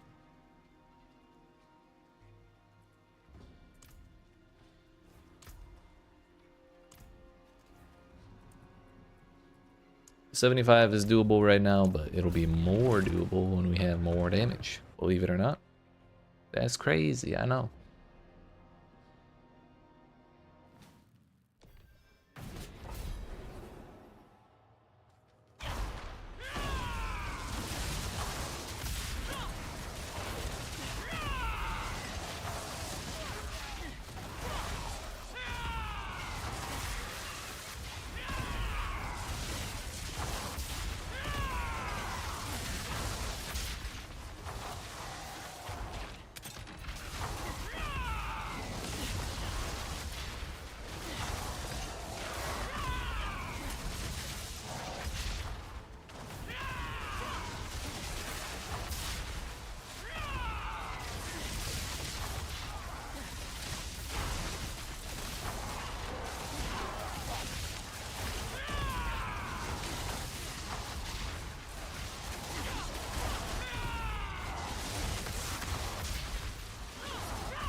Maybe it's better to dash towards them when I'm farther away from them, so the feathers have less, like, areas to go. That might be the way.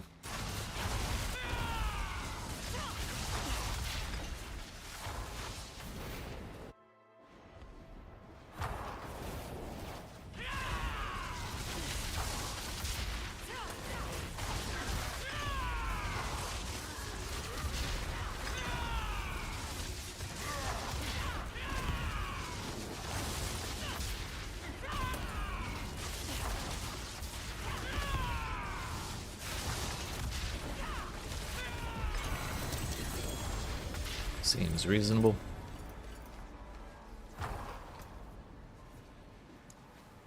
$55. The joys of 70% success rate. Just low enough to be annoying.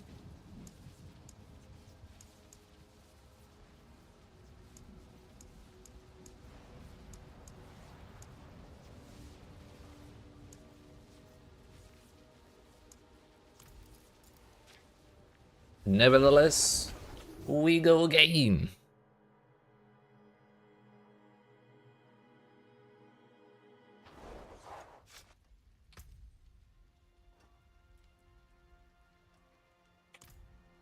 Those pants have thorns on them. Can't imagine that's very comfortable.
We don't need no stinking portals. This room is plenty big enough.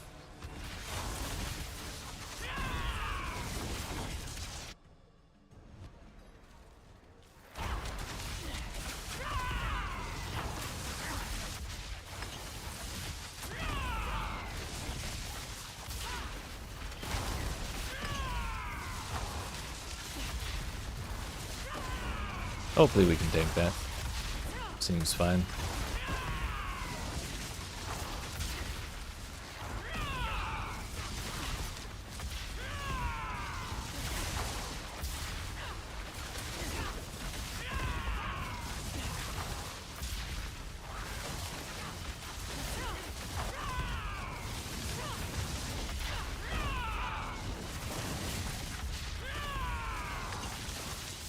There we go.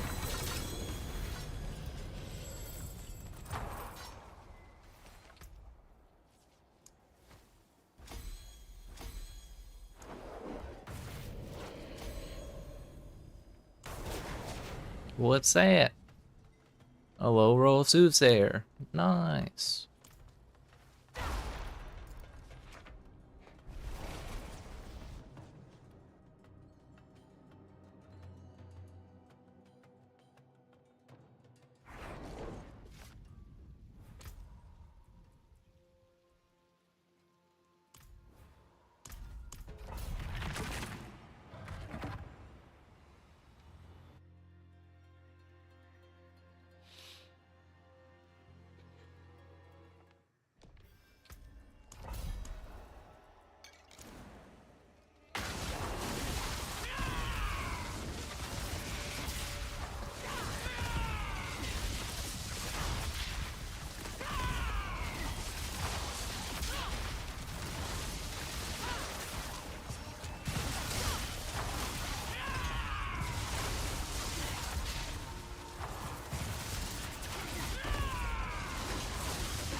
Ooh.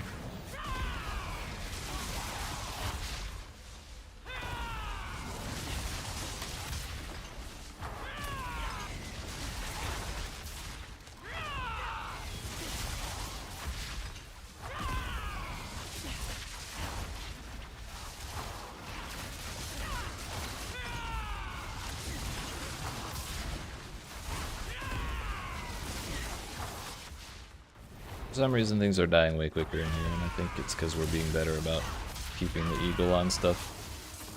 So we're getting those juicy 100 million crits way more often.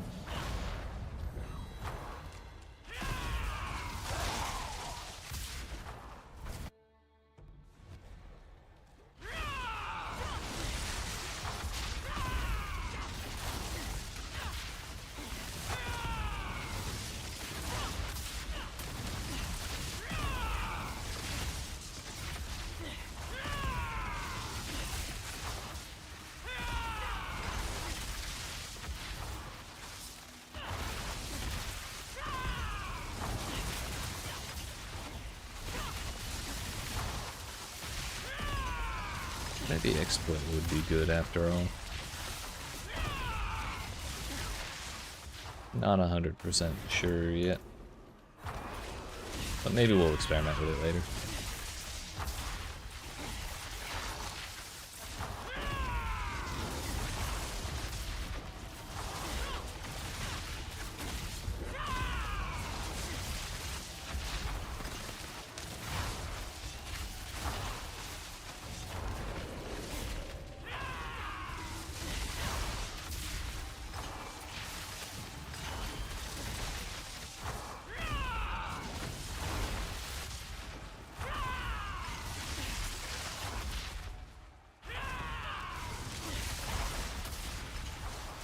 Maybe it is the fact that we're hitting them from farther, or that we're dashing towards them from farther away, so the arrows are a little more focused. That could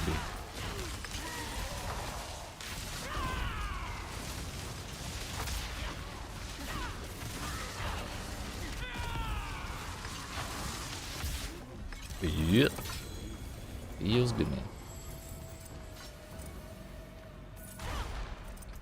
What's that? Protector? I barely know her. Eh. Got him.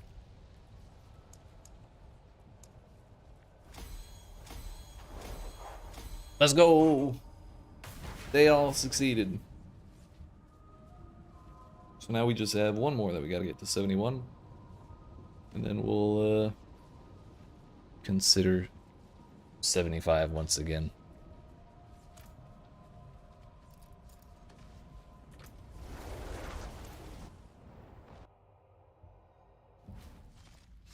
After, like, say we do go to 75 and then get every glyph up to 75, and then it's just not really feeling like we're likely to do well on 80, we may swap over to Infernal Hordes, because I have a cheeky little pile of compasses laying around. And I have more on other characters, so if I really wanted to, I can go grab those. But we have at least 2 more runs of this level before we start getting into that sort of business. So run we shall.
Maybe it's Warcry causing the big spikes in our damage?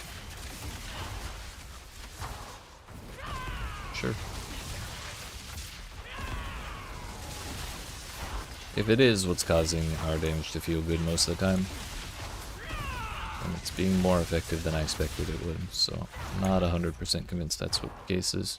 But sometimes it just feels like my damage kind of falls off for a little while, and then turns back on a little while later. Not really sure what the culprit is.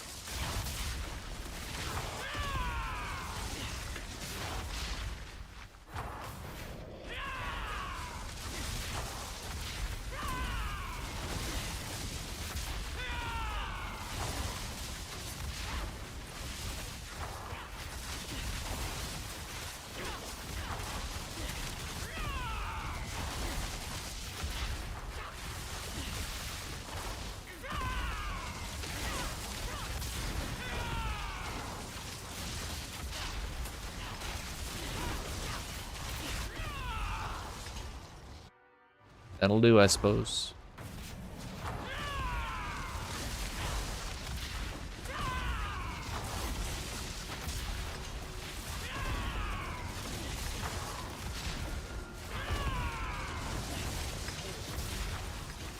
I think it might actually be Warcry. What the hell?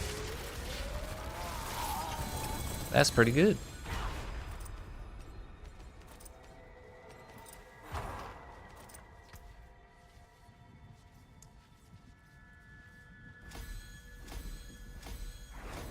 Sweet victory.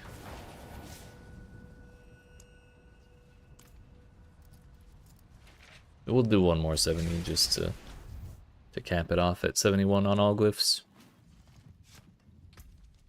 What is this?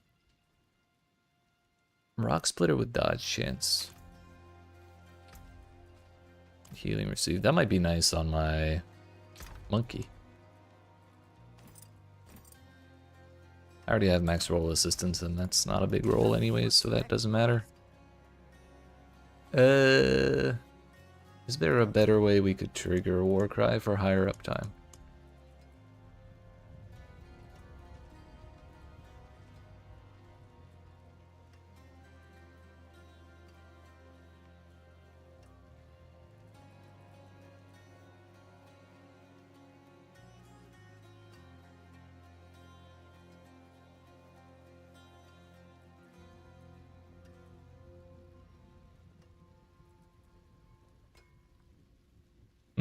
Cast a skill with a cooldown for 50 is kind of funny. However, we would have to cast 12 skills.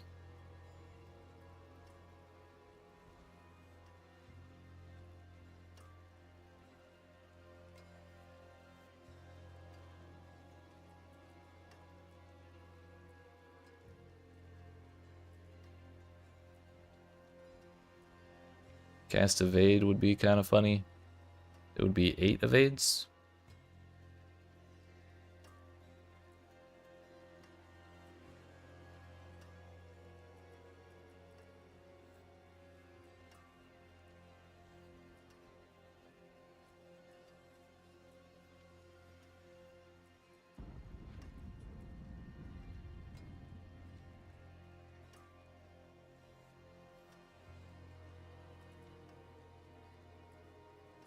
We can try that one. We'll see if it has more uptime. I'm not optimistic though.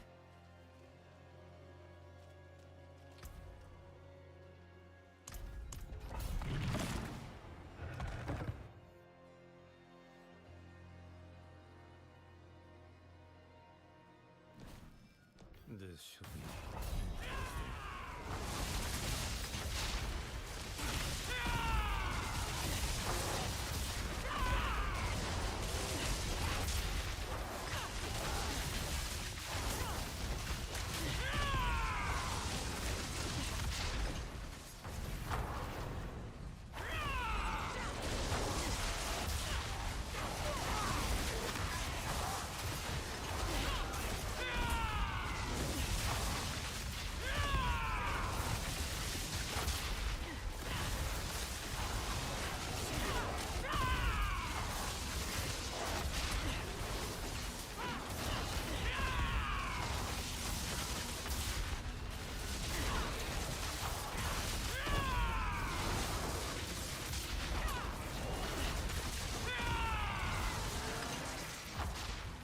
Then again, I just did a 97.3 million crit without Warcrack, so that may have disproven my theory. It did go up to 116 million with Warcry active, which is not insignificant. So we definitely will benefit from it pretty highly.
Wow.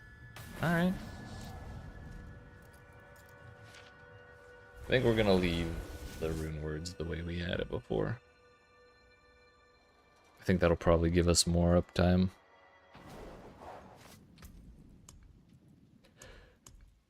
Which was Zol.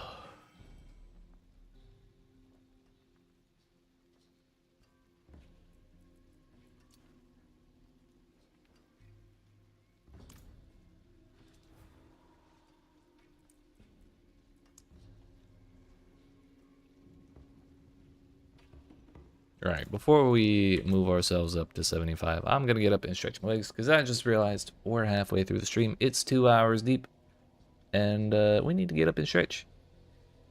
So, I appreciate y'all watching. Hope you're enjoying. If you aren't even out already, make sure you smack the follow button if you're watching on Twitch. Smack the like and subscribe button if you're watching on YouTube. And when we return, hit 75, put it on farm for a little while, and then after that, depending on how much time we have, we may do some Infernal Hordes. So I'll be right back.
I cannot be in the wilderness.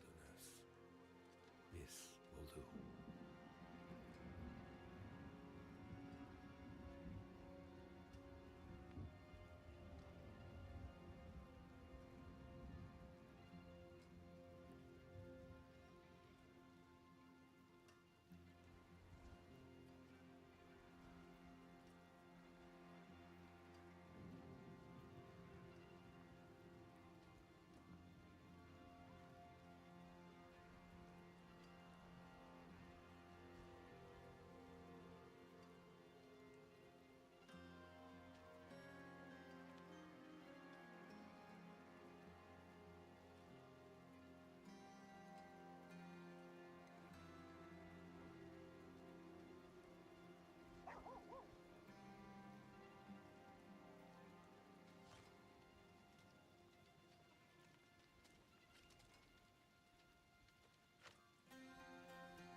Alright, friends. Slightly longer break than I intended, but we made it. It's time. I got myself a celebratory starburst this time. Because we made it halfway through. And it's been a good day. No gear upgrades yet, but we made a lot of progress with glyph levels. And yeah, we're clearing stuff that's... We're speed clearing stuff that's on par with the highest things that my my monkey build can do. So that's pretty good. Especially considering this is only the second day that this character's been around. It's not bad. That's not bad. So, our next order of business is to farm tier 75 for a little while. Get our glyphs up to 75. Maybe 76. And then... once we get to that point, I believe we will probably not have a very good time going much higher. So we'll probably go do Infernal Hordes looking for Ancestral Gear to replace my suboptimal pieces that I still have. So that's the plan. Now it's just time to enact it.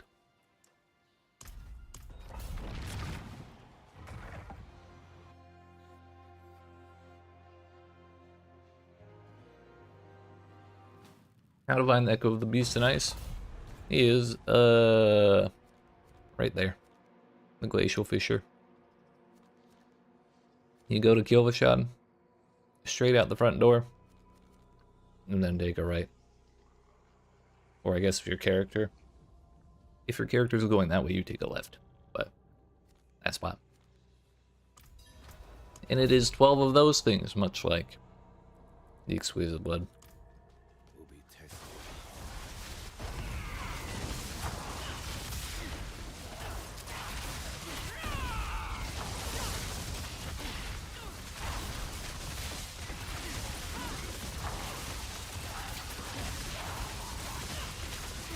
There's a no damage man around here somewhere. There he is.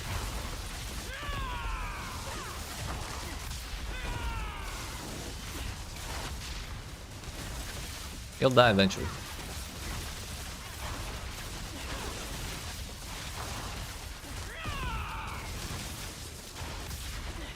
That's how they get you. It'd be really nice if you could like right-click the thing, the recipe, the distilled beer or whatever, and then just have it show you on the map. Where the fuck is this damage man? What the hell? Okay, I'm going over here. Maybe something will die this way. If anyone's new here, I promise we were doing damage 2 minutes ago.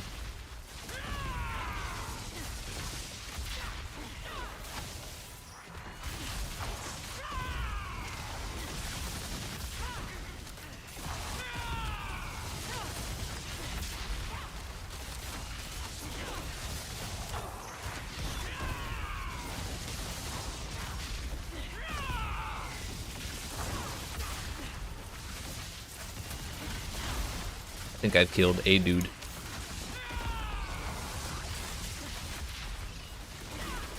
Oh, fucking finally it died. Let's go.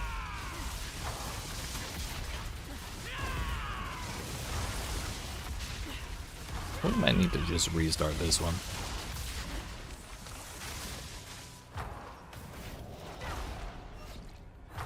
This man actually went back to full health. Incredible.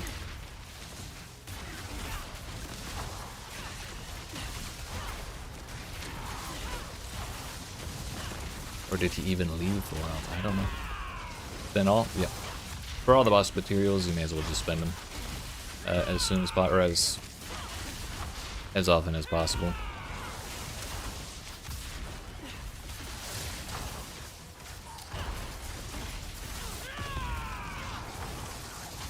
There's not really anything better you can do with the materials.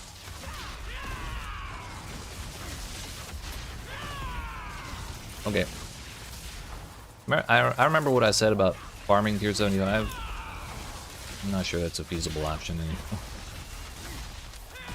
Did I right click a piece of gear or something? I don't think so. Certainly it's not because we're missing that 500 health, right?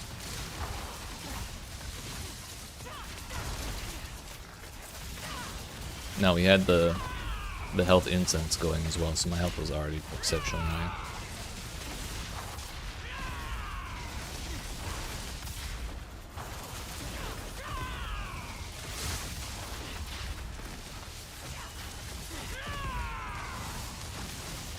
The thing is, if I don't kill this pack, I can't teleport out because they'll just keep hitting me. That's the only reason we're still here.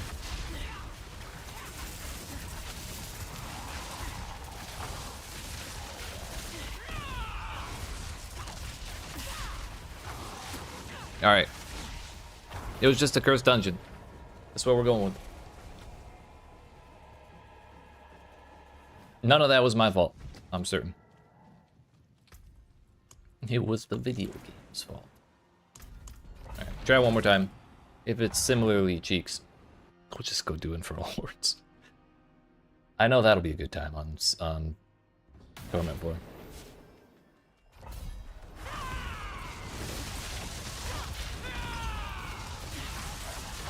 Alright, we can kill normal dudes. It's a good sign.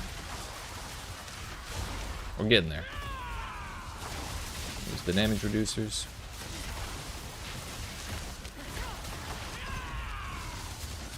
They died. Yeah. I told you, it was a cursed dungeon. Cursed instance. Let's go. Hell yeah. I'm wondering if it was just too big of a pack. And so the feathers were going everywhere except for where I wanted them. That guy drops your helmet? Hell yeah. Wait, which one? Oh, right. He's playing sorcerer. I was gonna say, he doesn't drop Spiritborn a helmet. Unless it's Godslayer crown.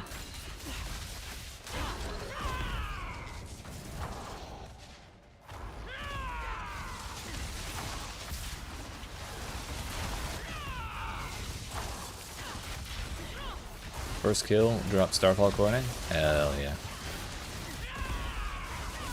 Ancestral and everything, or just the 751? Hell yeah, congratulations.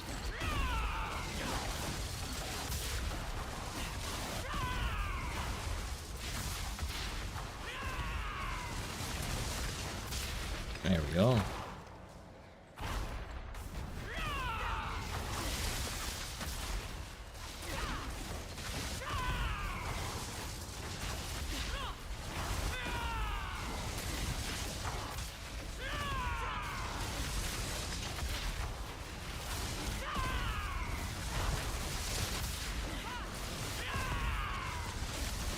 That is a lot of lightning balls. Also, I keep losing health somehow through my barrier. I'm not sure what that's about.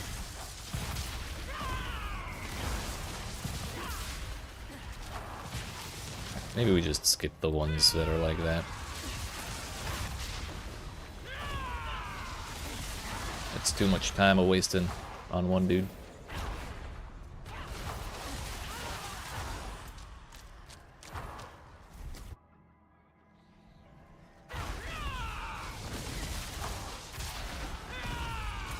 Yeah, 2 dashes took care of those damage reducers. 3 for those elites.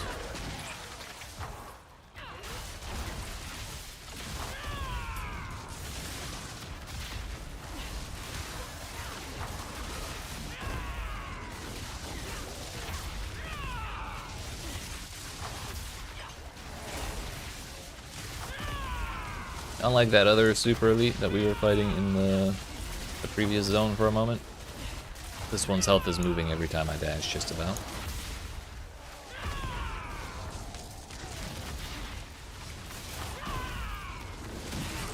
Or it was.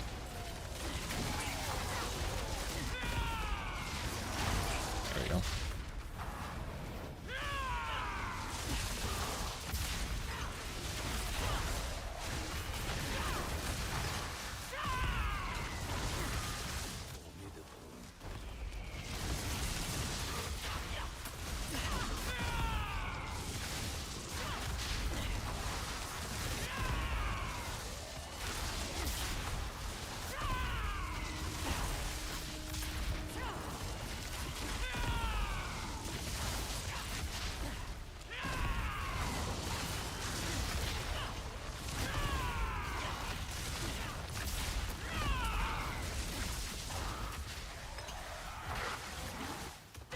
Alright, I think after this one I'm gonna do a little science with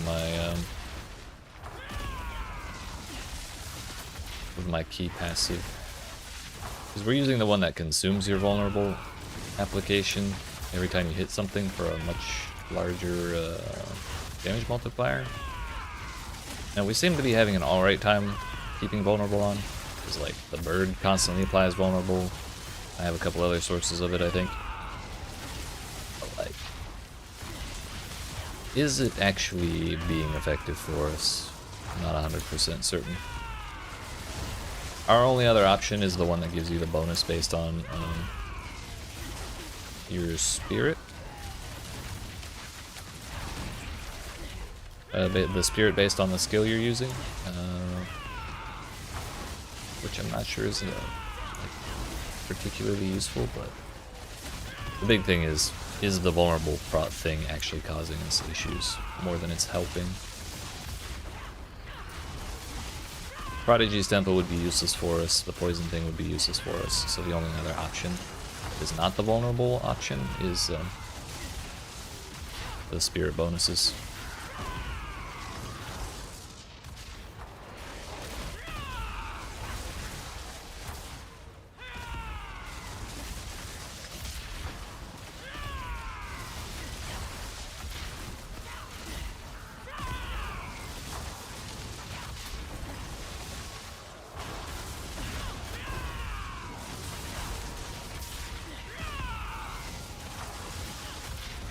Getting in that same territory where there's a big old pack with 2 damage dudes in it.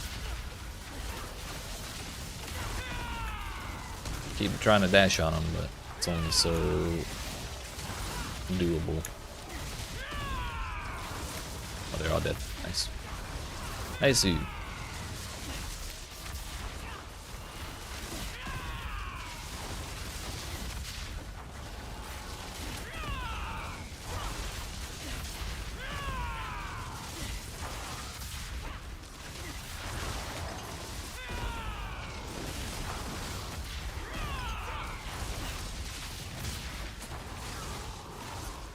I just really feel like there's something I'm missing that's causing our damage to be kind of spiky one way or another. Sometimes it feels way higher, sometimes it feels way lower, and I'm really not sure what that is.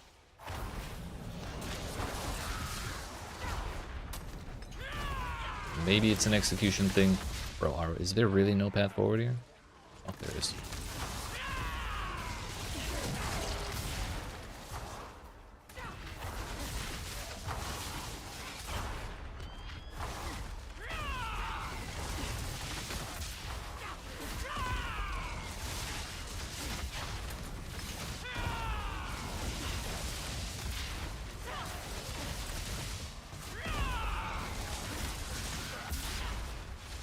And that only took 7.5 minutes. Cool, cool, cool, cool, cool.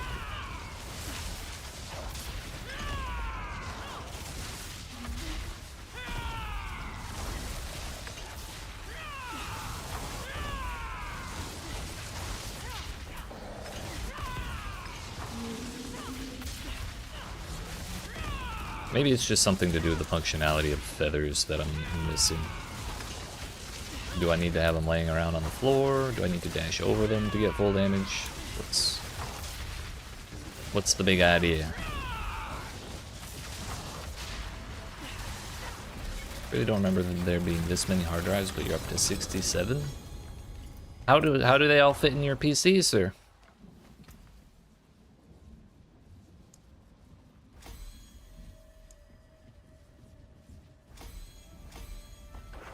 Unfortunate.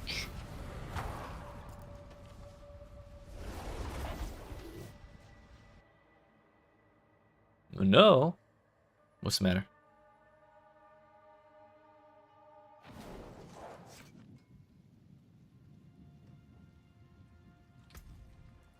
Hey, that was rough. Destroyed the wrong. No, bro, that's the worst. Ugh. If you double tap the space bar, or like I don't know what it is on console, but if you mark it as a favorite, you can't destroy it in any way, shape, or form while it's marked. I do that all the time. All of my gear is marked all the time. Highly recommend.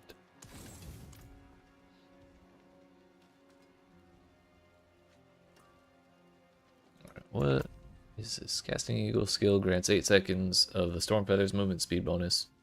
When you evade, fling up to 8 Storm Feathers for every remaining second, each dealing damage, making target vulnerable for 10 seconds. Oh, so that just makes things vulnerable anyways.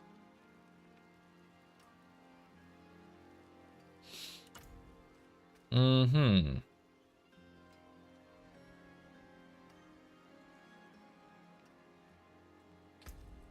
Interesting. What if we take this off? Oh, that's probably how we're staying full barrier all the time. Every time we hit a vulnerable enemy, we heal for 2% of our max health. So this is probably actually going to be really bad for us, but we're going to do the science anyways.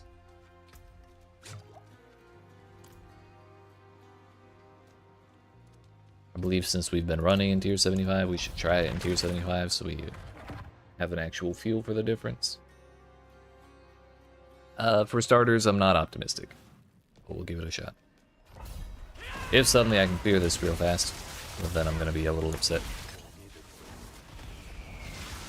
Because we've been hamstringing ourselves the whole time.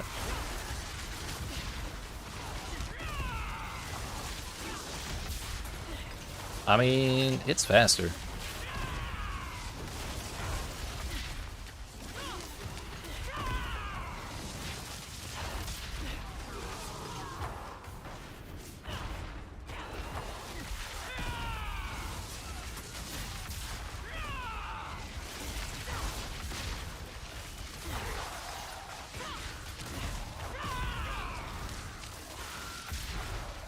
I'm curious.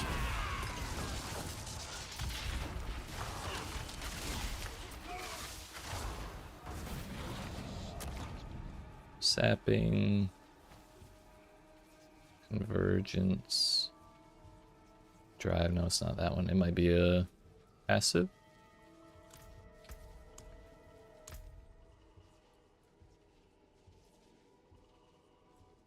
Current bonus 24%. Eagle. 24%. Okay. So that's never going to go higher than 24%. I was wondering if that was based on capped movement speed or uncapped movement speed. Seems like it is capped.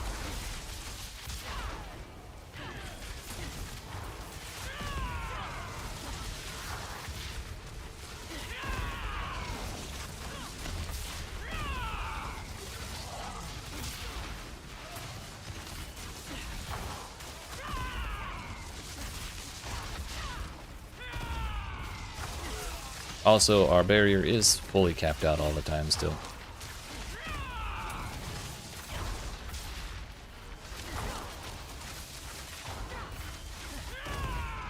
So it wasn't the healing from that key passive keeping us full. It's good to know. See if that remains true against the boss.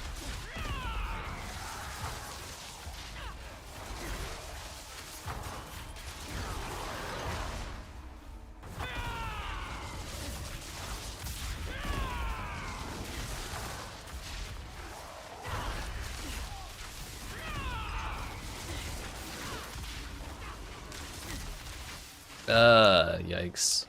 Yeah. That's rough. My condolences.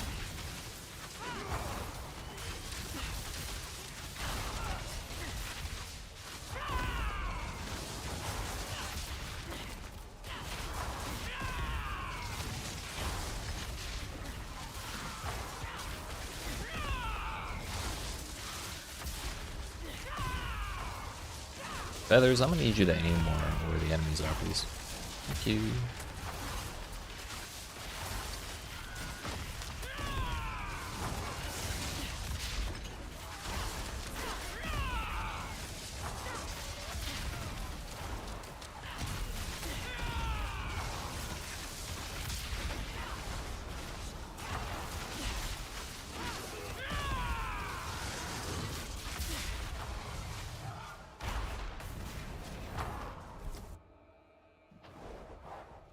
Still not very fast.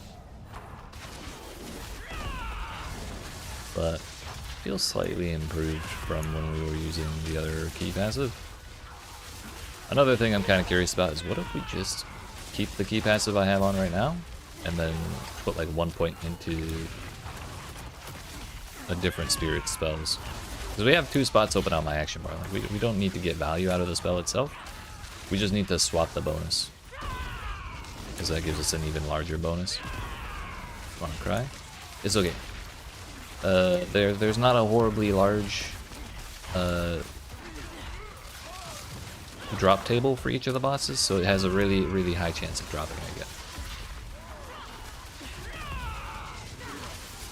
So if you go do some nightmare dungeons and click on the shrines and kill the goblins, you'll likely get the boss materials relatively quickly. So you can do it. You can do it, I believe. It dropped once, it'll drop again. This time with even better rolls.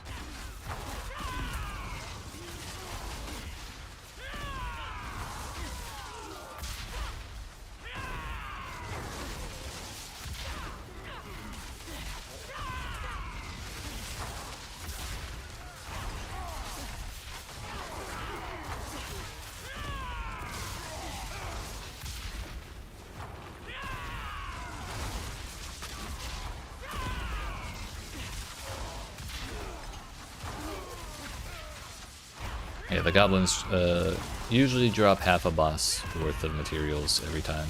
And it's random between Beastenice, Zur, Varshan, and Gregoire? But, you know, sometimes you get lucky and you get a bunch of the distilled fear. Doesn't matter which one, nope. While the Halloween event is running, you just... any shrine you click on in a dungeon will give you... will give you either a butcher or a goblin, and if it's a goblin, it'll give you boss materials.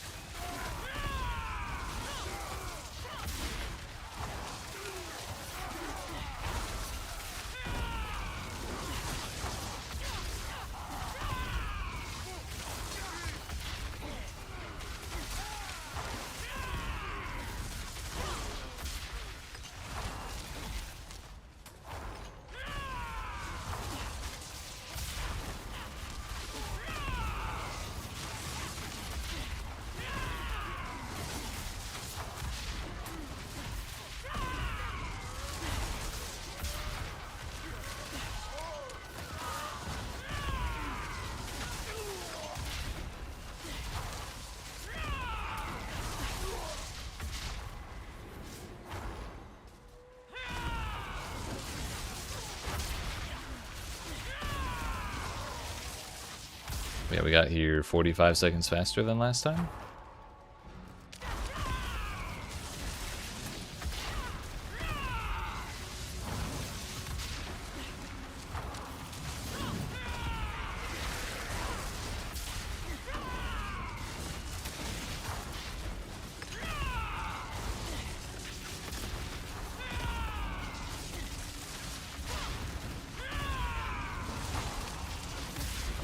What is causing our hits to be 100 million? Crits for sure. Is my crit chance still 100? When we're moving, I believe it does go up to 100. But then again, why do we have all these things that are not crits?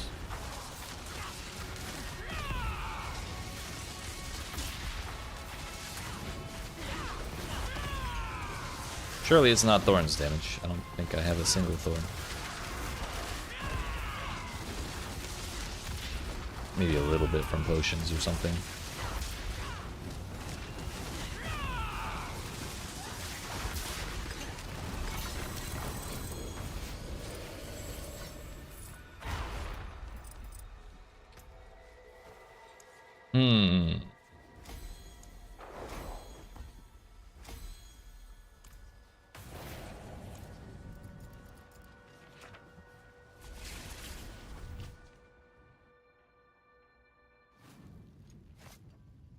But if there's that much, or if there's that little difference between vital strikes and adaptive stances,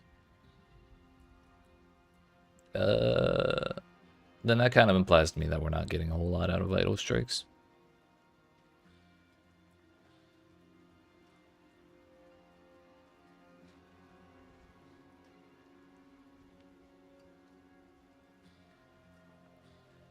But if we take...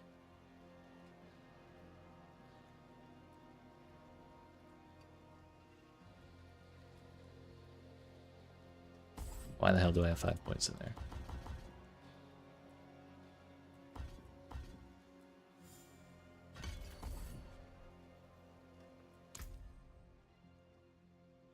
Why can I only take 1 point out? That's the next question.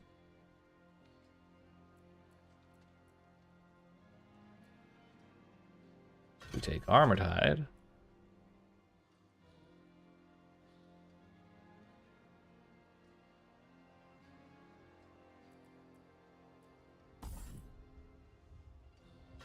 Yeah, okay, that does increase the bonus.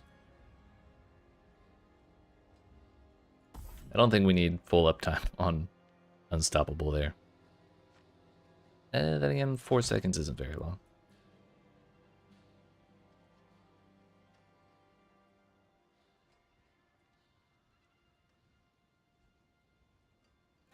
Upon casting an ultimate skill, the last different skill you cast prior is reset and can be cast for free up to 4 times in the next 5 seconds. My cooldowns are already, like, not a problem, so we'll take those out.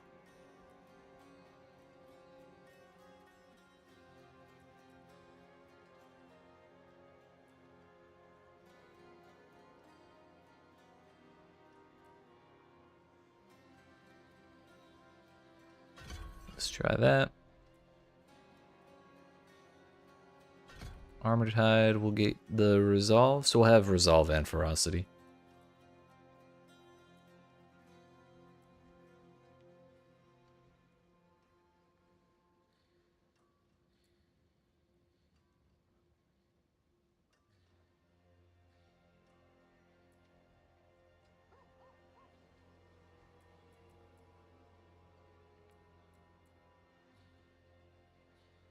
And we still have 1 point left.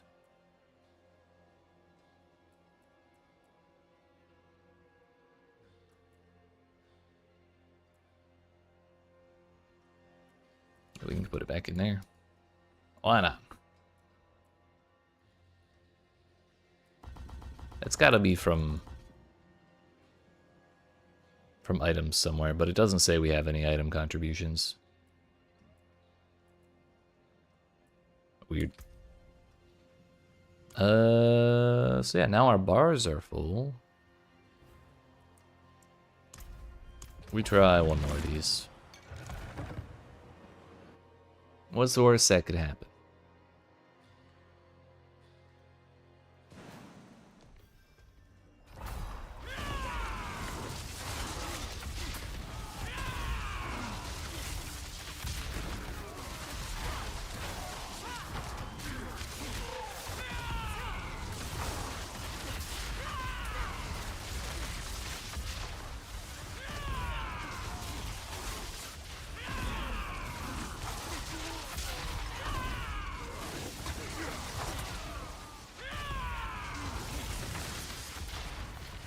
Oh, that's actually the strat.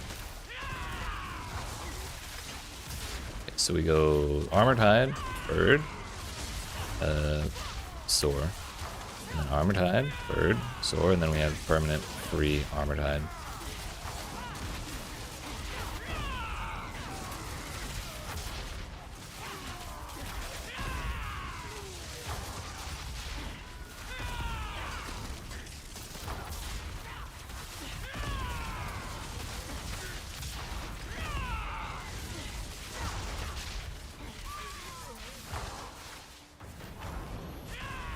But that does mean we should put points back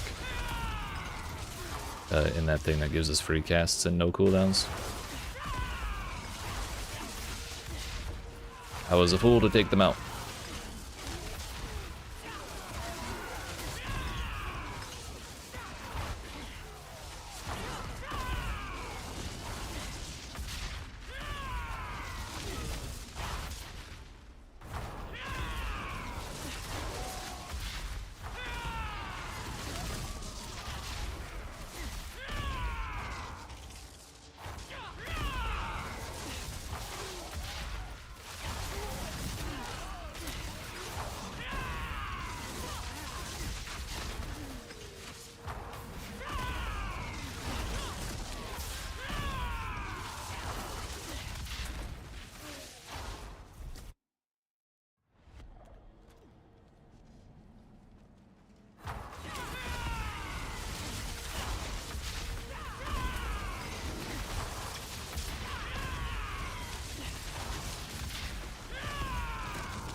So we just 2 before we right click every time.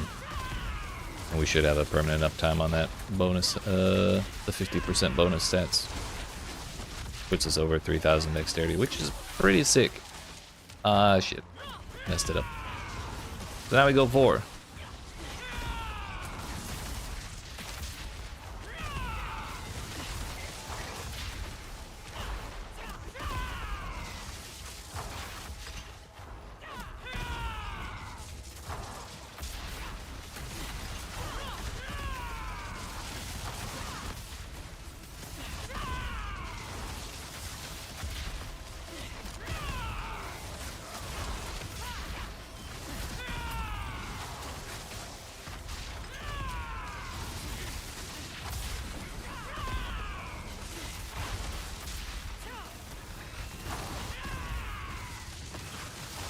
Trying so hard not to mess up this rotation. I'm barely paying attention to what's going on. I messed it up. Because I was talking. Damn it!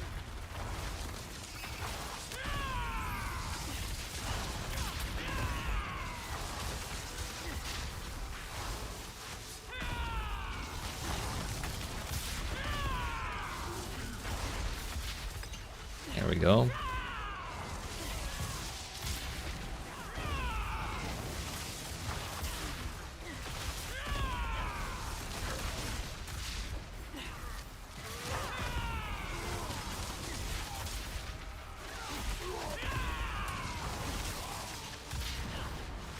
Finish pit 35 with 5 minutes left without your destroyed helmet. Hell yeah, that means you'll be schmoovin' when you get your helmet.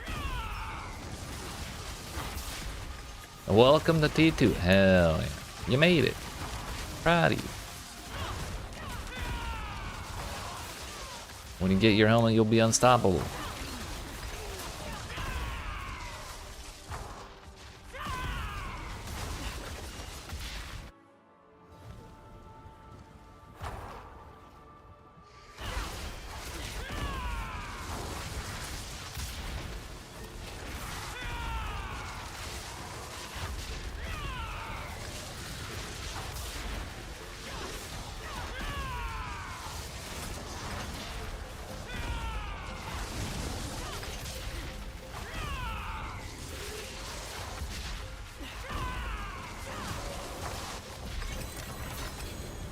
Certainly went faster. This rotation is just super fucking annoying.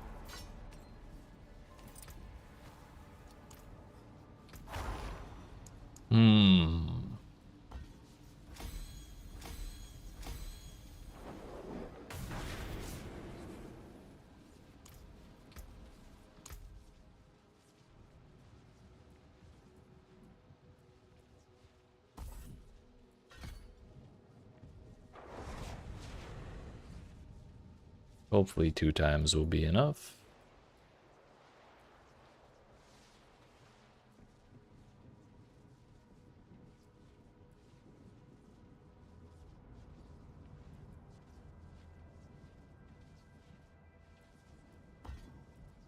Still really confused by this.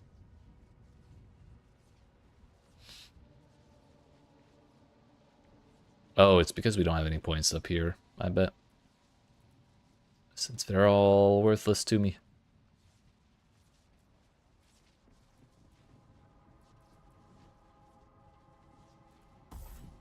Maybe we put the points. Oh, that could be good. Just for more healing to make sure we never run out of barrier from temerity. That and having only 1 button to push, aside from our usual buttons, will probably make my life easier. So I'm not like, am I pushing 2 or am I pushing 4 before I right click? It's just, I'm pushing 2. And then right clicking. Need a bit of lightning and shadow res, but then you're maxed. Hell yeah. You're in there. That's when you get cozy.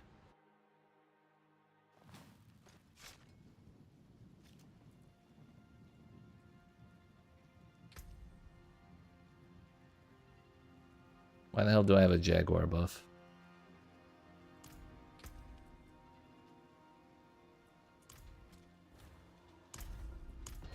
I took that off. Maybe it's from a passive, since I hit something with a Jaguar skill? I don't know. Alright. 2 right-click, teleport, and then dash. 2 right-click, teleport, and then dash.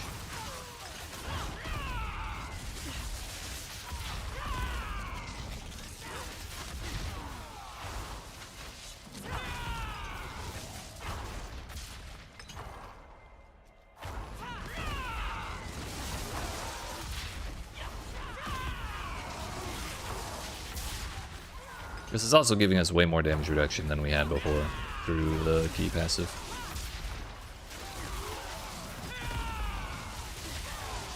And now that we can use it twice with the per time we trigger the free cooldown, if I mess up, we're not screwed. So we can just hit it again and then right click again.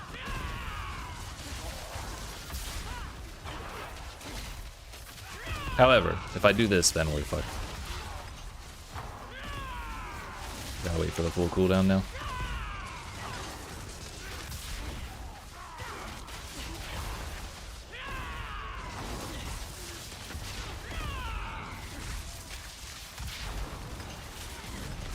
There we go. We're so back.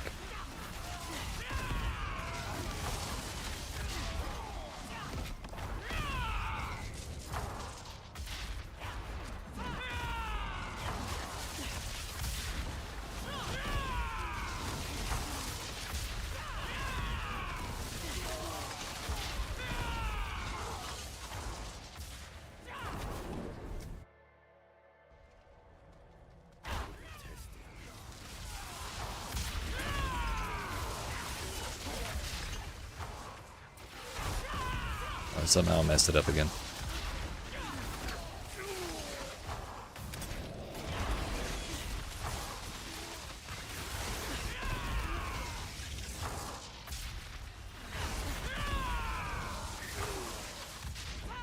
Two right click teleport. Two right click teleport.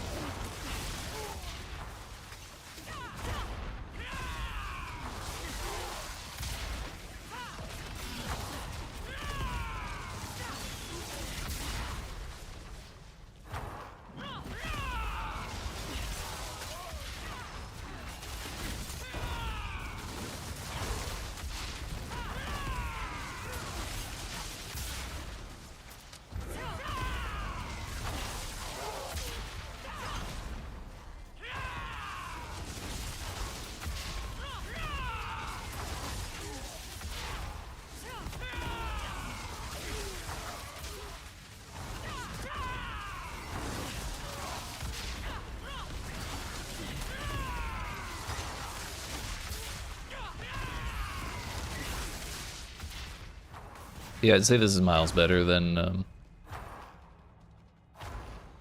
the vulnerable key passive. Now that I'm getting the rhythm of how to use this.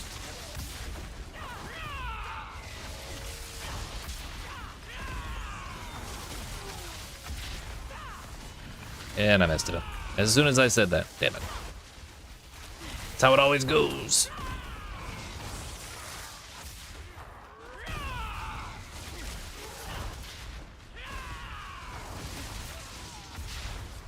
Less than 5 minutes to get to the boss on 75 now. It's a damn sight better than 8 minutes.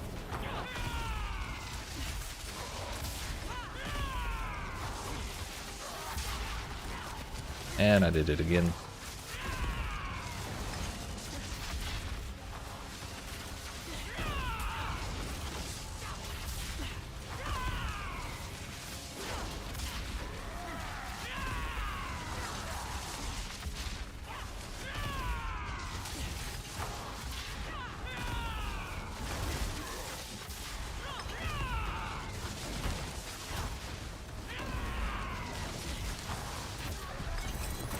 Yeah, we're hitting up above, like up at 140 million now. Previously, our max was like 119, 120.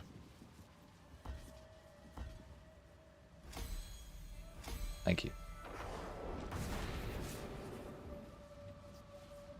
So we have 5, 6, 7, 8 more levels.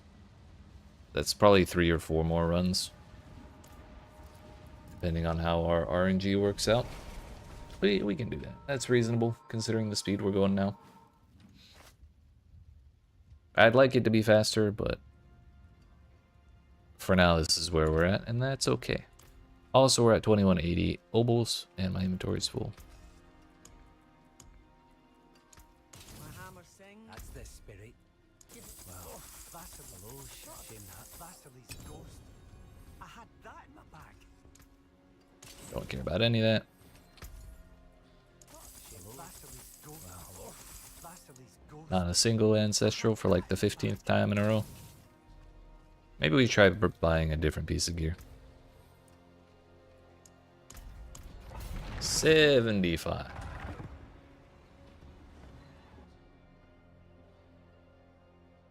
If we wanted to further alleviate the cost of our messing up, we could put another point in the free cooldown reduction on ultimate skill.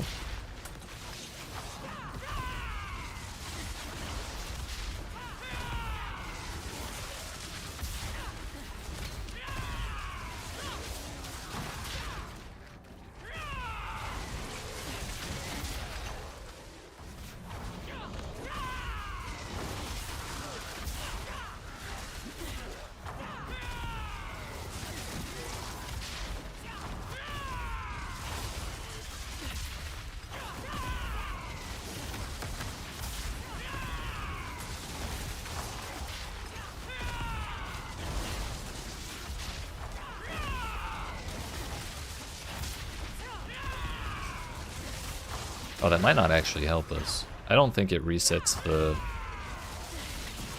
the free uses until I run out of them. So it'll just be delaying the inevitable basically.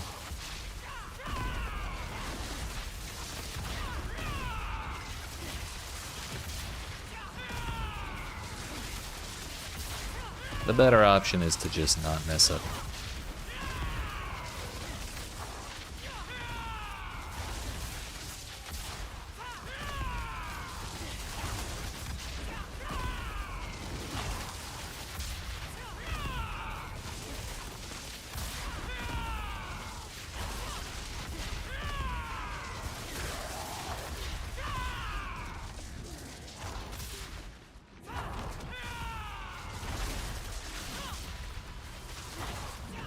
Don't mess up like me. It's too late for that one. I've definitely done that before.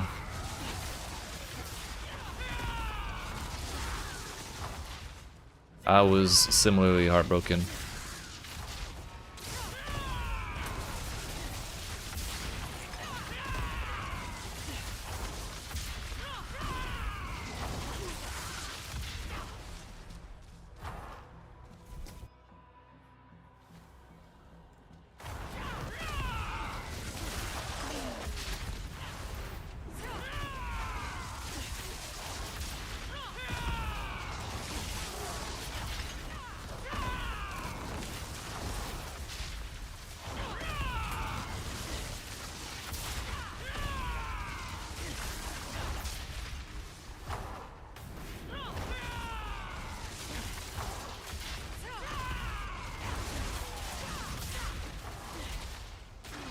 Shit, I messed up.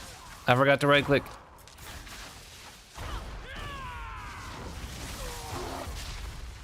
We were doing so good.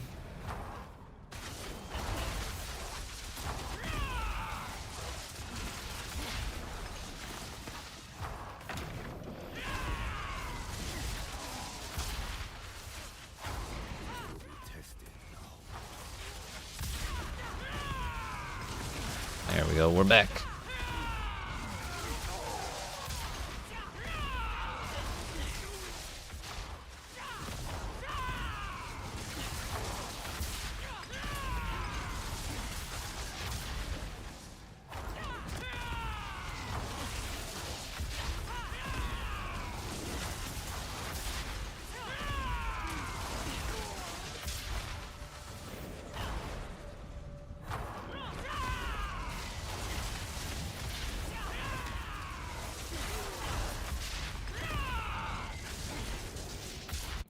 in there, we're in there.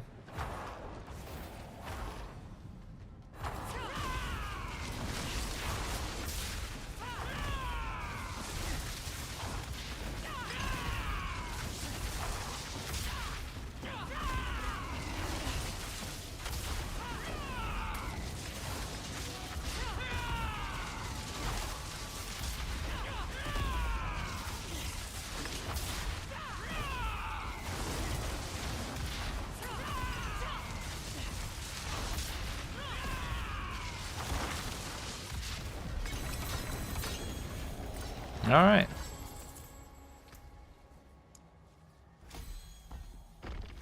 Don't you? Thank you. I was worried I was about to get scammed again by this damn glyphstone. It's happened too many times.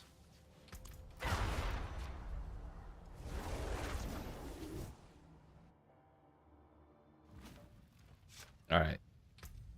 2 more keywords should be enough to get us all at 76 on all our glyphs. Yeah, normally we're at 2,116 dexterity, but when we're swapping between gorilla bonus and eagle bonus, we go up above 3k, which should be a lot of extra damage. And it seems to be working as expected. Because it's taken us from having to spend like 8 minutes per run, or 7 minutes per run at this difficulty to 4. Like maybe 4 to 5, something like that. That sounds like improvement in my book. All we have to do is push 1 extra button.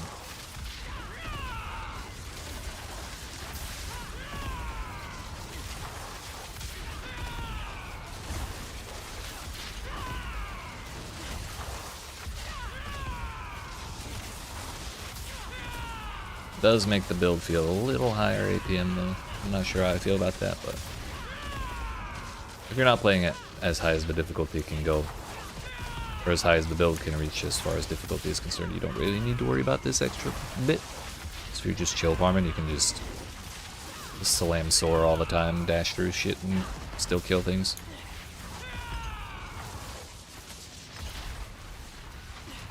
That seems reasonable to me.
We're actually kind of running over these packs. There's only been one that stuck around for any reasonable amount of time. Look at that, dude.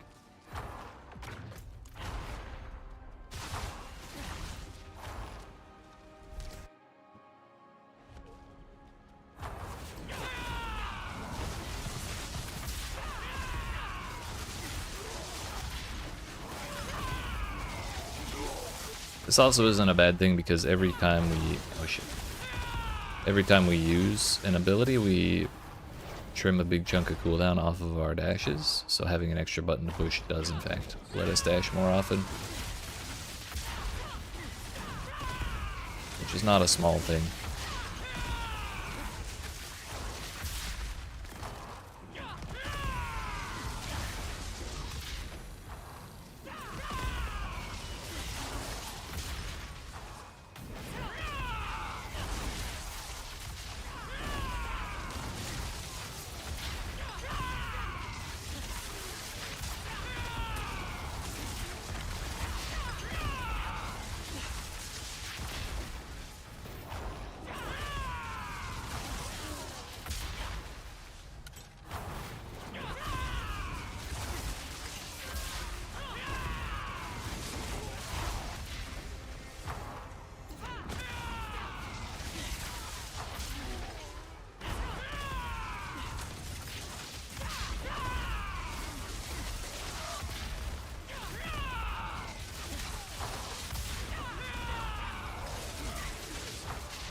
Oh, fuck. We messed up. Rest in peace, my, my bonus stats.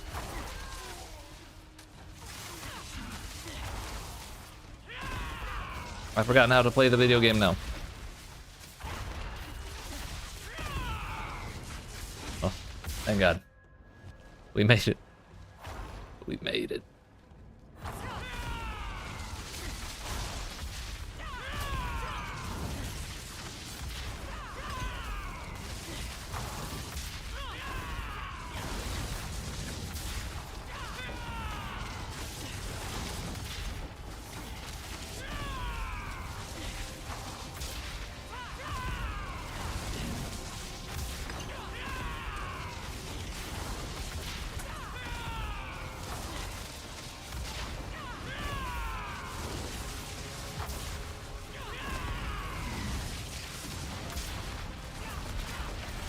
Well, I messed up again. Yep.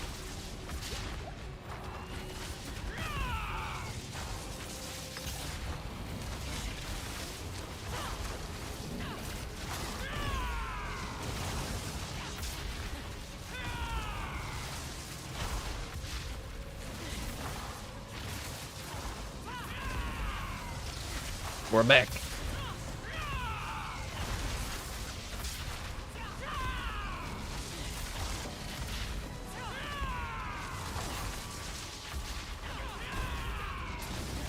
There we go.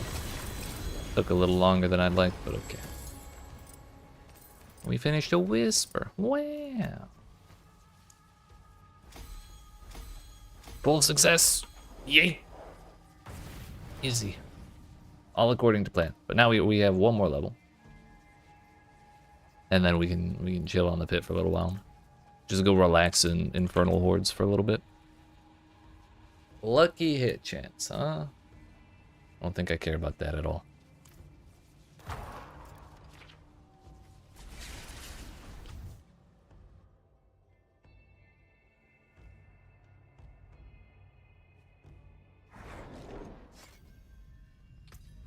Also, I did not have all of my consumables running at that point.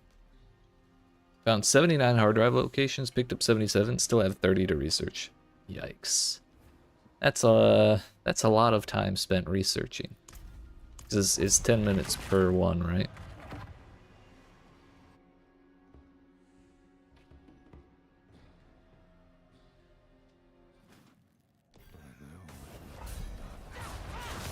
I already messed up. Shit. The problem is when I activate Armored Hide and then teleport. I cannot do that. It is a bad thing. Because then we end up staying in the same place like this for a while. Oh, we made it. Let's go. We're back.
I love jumping down ledges.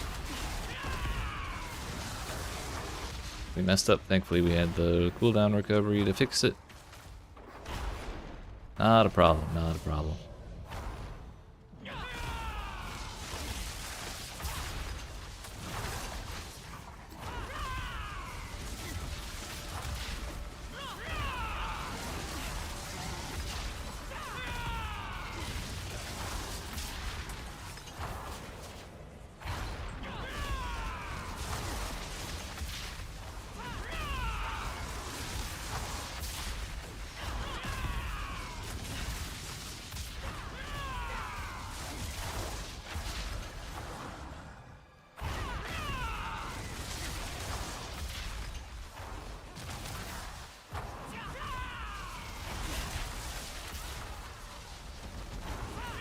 There hadn't been a whole lot of like really dense monster packs in this one. Kind of bummed. Here's a nice one.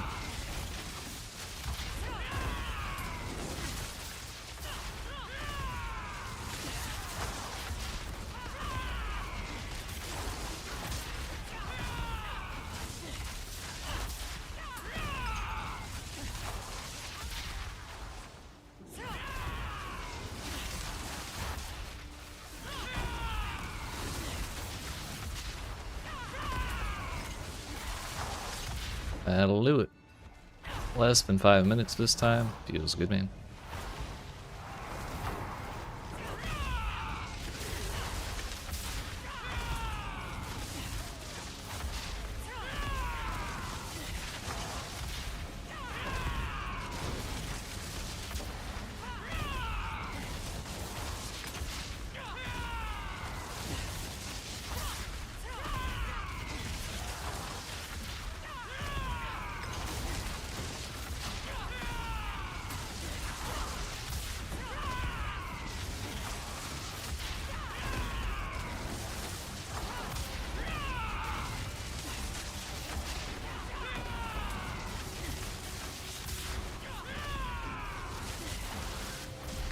It's always the last like 3% that takes the longest for some reason. Whoops. Well, we got lucky there. Nice. May as well spend the... Oh, that's candy, not Jagged Bloom. Let's go. Jagged Bloom is like by far our best glyph. So any levels we get on there are good. However, that puts all of our stuff at a minimum of 76. I'm pretty happy with that for now. So we're gonna go turn in these whispers. I'm gonna do a couple of infernal compasses, infernal hordes, whatever you want to call them, just to chill and get a couple pieces of ancestral gear that hopefully have useful things on them. That is the goal. We're going to take the rings. We're going to throw them in the pile of other boxes for when we do our 4th Spiritborn later. Yeah, yeet.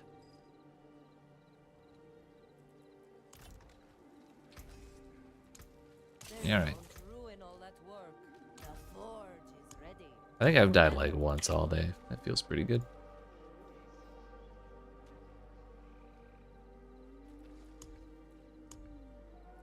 Alright. Preferably we do 6-wave compasses. Just because we'll get more ancestral chests faster than if we were to do 8 or 10 waves. So we're just chilling now, basically. That is plenty enough pit pushing for me today.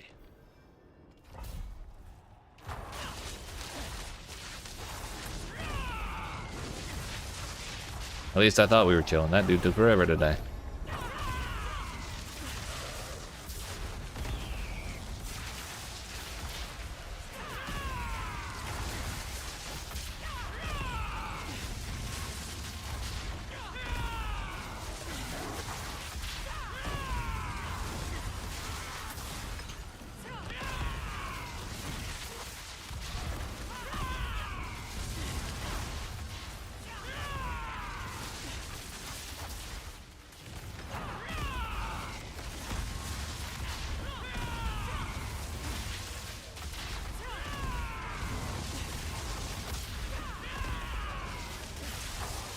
Maybe it's because we took the 45% vulnerable out.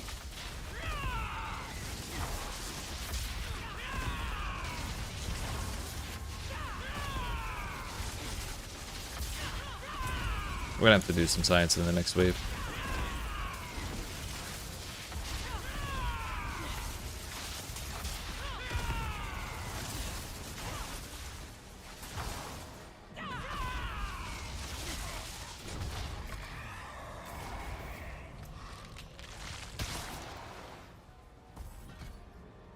Vital strikes and adaptive stances. We gotta remember those words. Now then, Exalted Elite. Yeah, sure.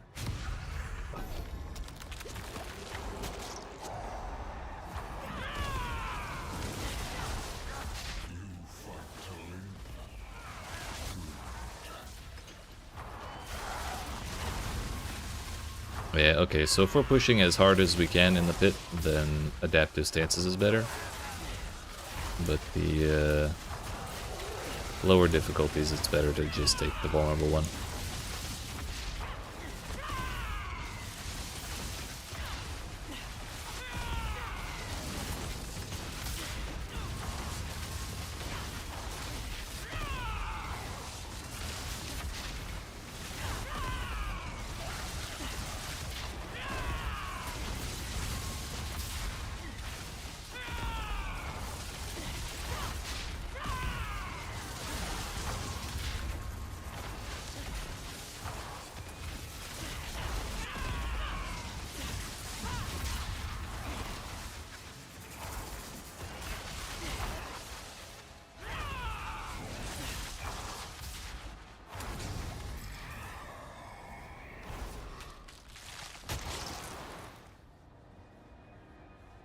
I don't care about either of those options, so Exalted Hordes is the better option.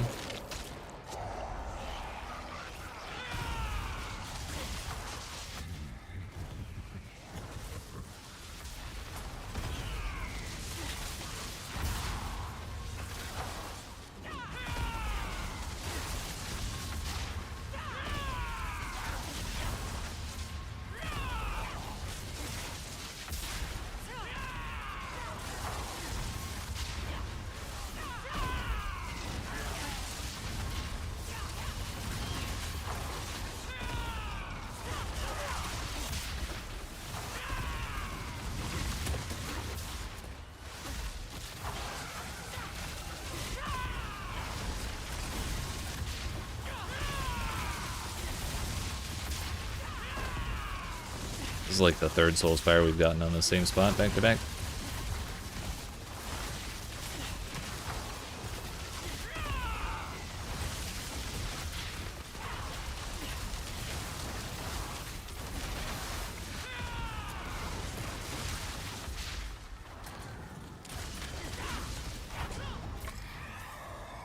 $72. We need 200 minimum. Hellborn. I would really rather get more mods for Ether Fiends, but the game would rather give me Soulspire. Considering we can actually do them reasonably well on this character, it's probably not the worst thing ever, but I just have generational trauma with Soulspires from all the melee builds we've done this season.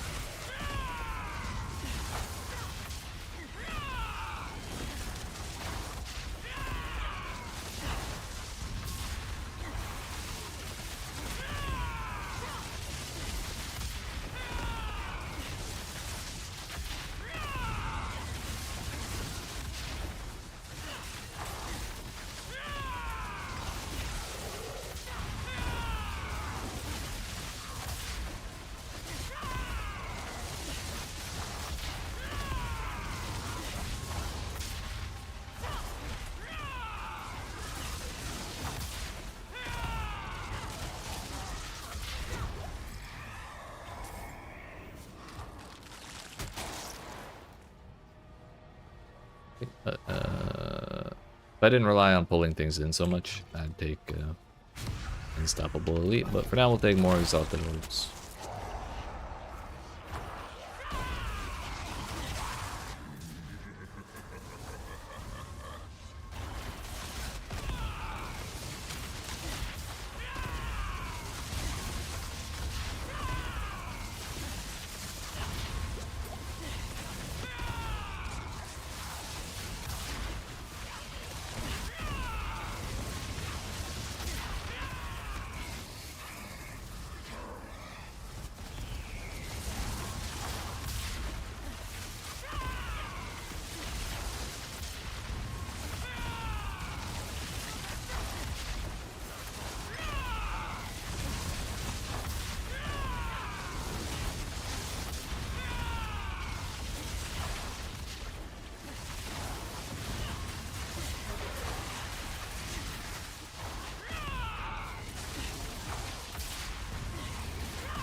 As long as we get 15 more in this wave, we'll make it when we kill the council. Surging Hellborn is like miles better than Exalted Hellborn.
Probably could have gotten more ether if I actually bothered going around to each of the ether events, but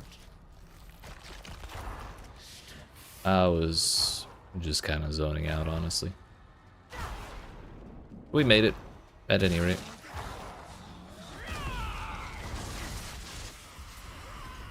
Suppose they're not pullable, are they?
For a while, they were taking forever to die for a while, and then one died, and then suddenly the other one went from half to empty, and then the other one died right afterwards.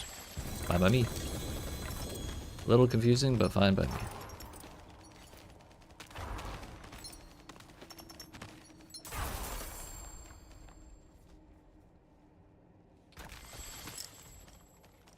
Still almost 1,000 Obdicite. Num Num Dungeons on Torment 2. Hell yeah. You got that easy.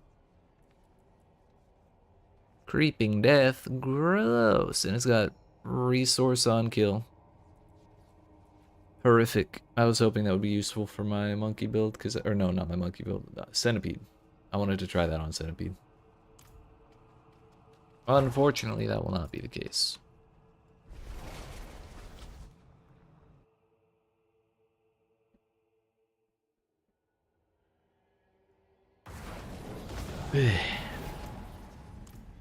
Should go empty out.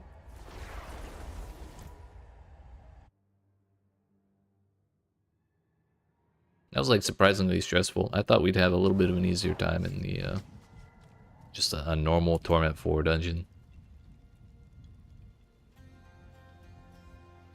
But I guess not.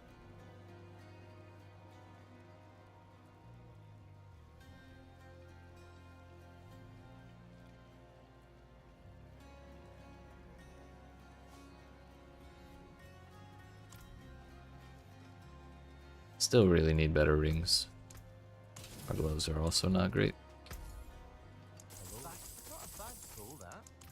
Still no ancestral, nothing.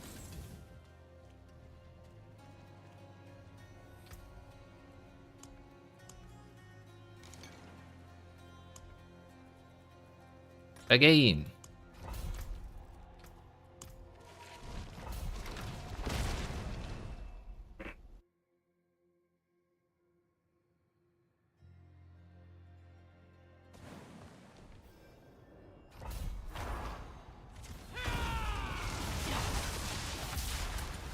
That went better than when we started it the first time.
I am kind of tempted to take the Soul Spire one, just because I feel like if I take Exalted Elite, it's just going to keep giving me more Spire stuff.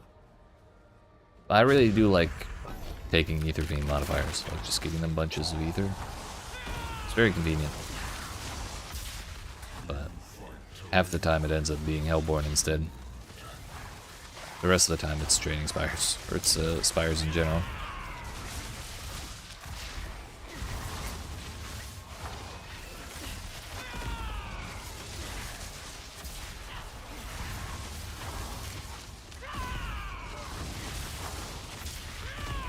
It really do be 30 times easier on this this build than on a melee build though.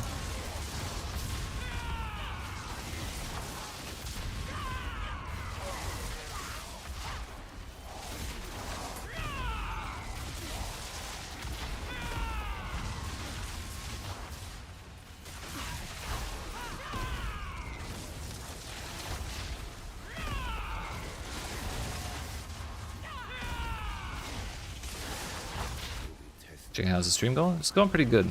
We farmed all the way up to pit tier 75, so my glyphs are all level 76. But I'm not sure how much farther we'll be able to get the build. That said, I do have a couple gear couple gear upgrades that really need doing. We're losing out on a whole bunch of power because of bad legendaries, I think. So who is to say? We may be able to get to 80 and above, hopefully. There's a chance, but I'm not sure how high the chance is. Otherwise, the playstyle is fun. I've been having a great time still.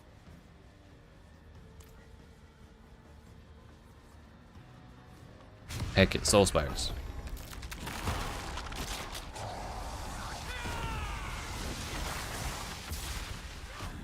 So we're just doing some Infernal Hordes in the hopes of finding ancestral gear that is suitable. Hope you're doing well, Relax. It's good to see you again.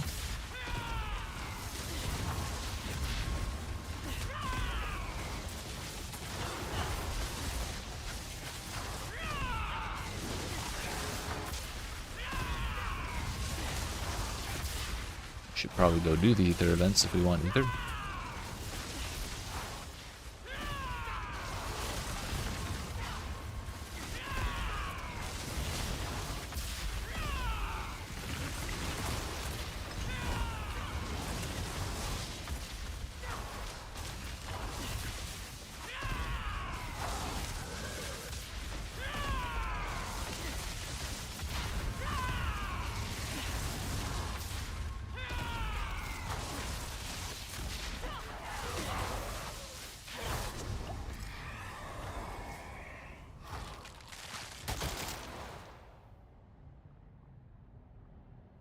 Soul Spires require 2 times the kills for 2 times the Ether? Sure. I don't think I'd ever actually taken one. We've already taken one.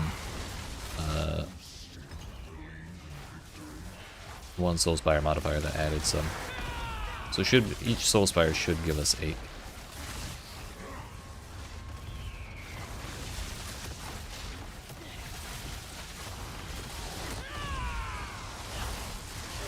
But damn, 60 kills is a lot.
I'm never taking the double thing again. I think it's bad.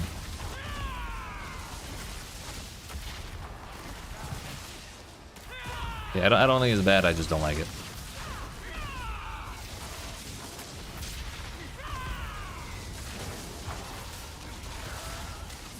It's essentially just squishing 2 soul spires into every soul spire. And it's not bad, but I'd kind of rather other stuff spawn. Either way, we've already gotten the bare minimum we need to get the equipment chest, so I'm not too heartbroken about this one going rather poorly. Take Ether Fiends Explode just for the fun of it. The rest of it's all bad anyways.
We actually broke 200 before the bosses. Nice. That means we get 17 whole ethers to put into the other chest.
we go.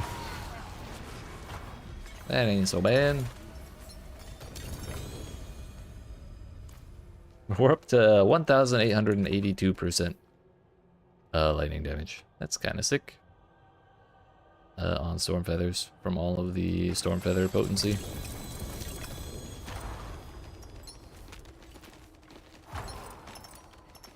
And we have quite a few ways to get more. It's just a matter of finding the gear. Which is being rather uncooperative today.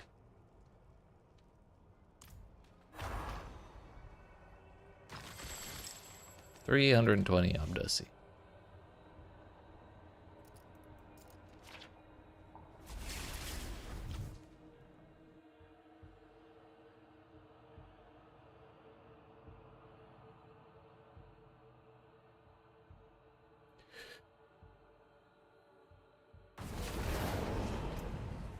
I should have emptied out once again. Heck.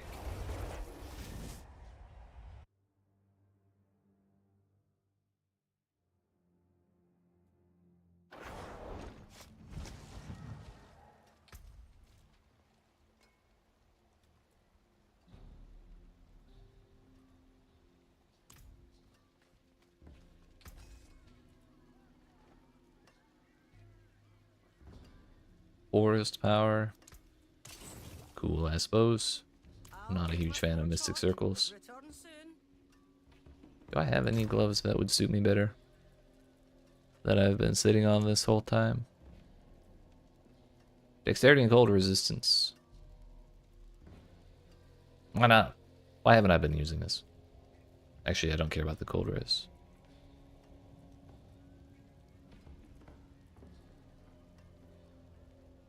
Might be better for a different character. Crushing Hand.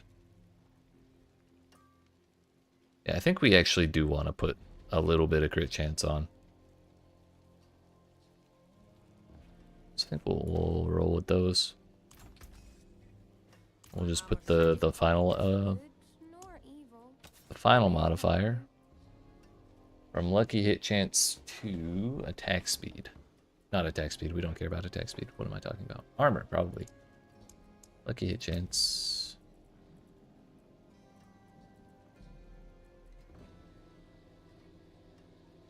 Yeah, we don't care about any of those abilities whatsoever. So it could be dexterity, it could be armor. It should be armor. Because we need... We are still uncapped on armor. There's that at least. Slightly higher version of that.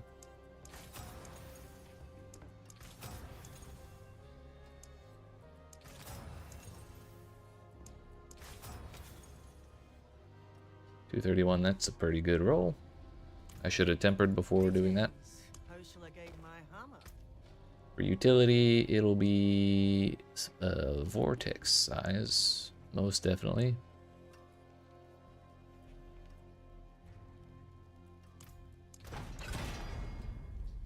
Absolute minimum roll, unfortunate.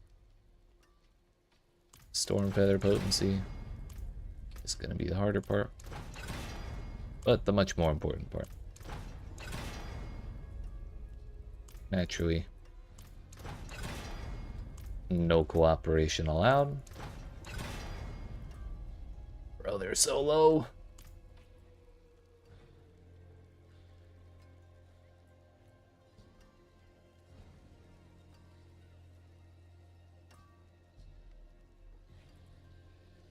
I really would like to try and get a higher roll on that, but I feel like it's a terrible idea.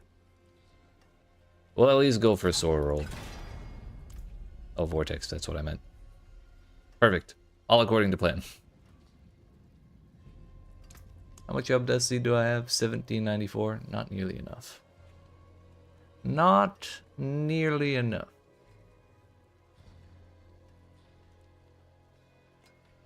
Just realized we're giving up 236 dexterity for that crit chance.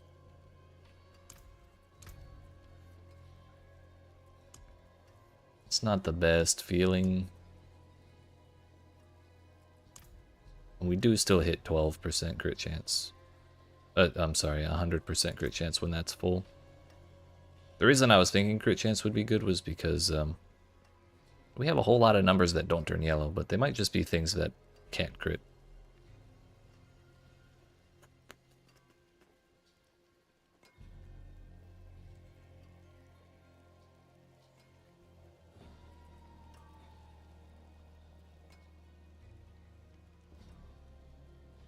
So basically, is it worth losing 236 dexterity for a higher crit floor and max life? What does our life go up to? 12,000, 13,000. Damn. And that's unmasterworked. That's the potion, which is not even a percentage thing. Oh, it is a percentage thing. Okay.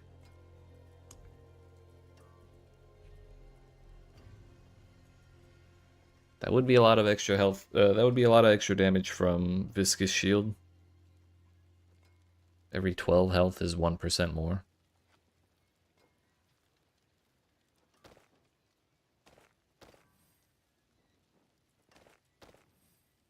It's almost 2,000. We lose 300 dexterity. 1836 to 2116.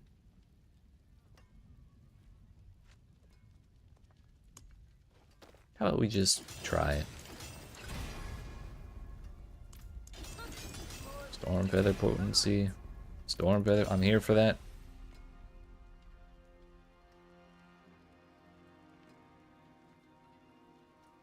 $845 life. 13. Oh, that puts us over 13,000.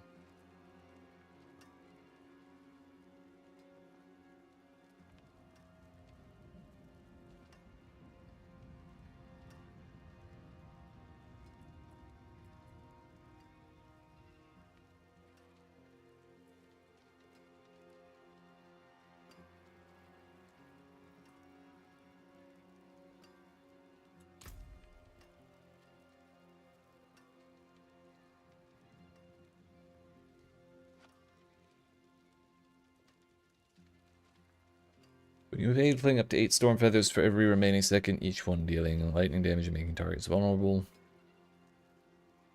Do I care about all these?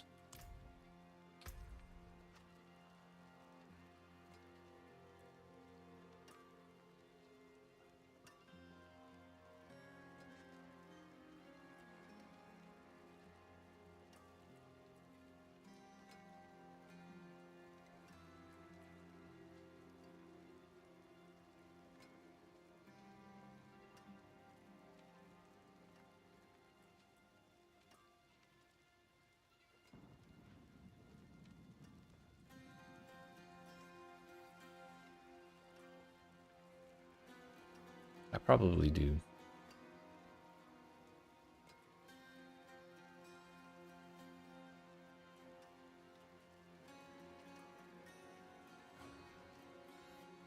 Also, I did lose armor by putting that on.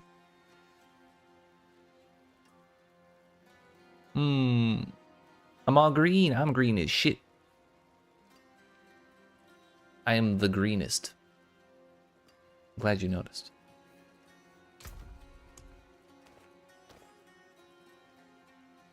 Falling feathers.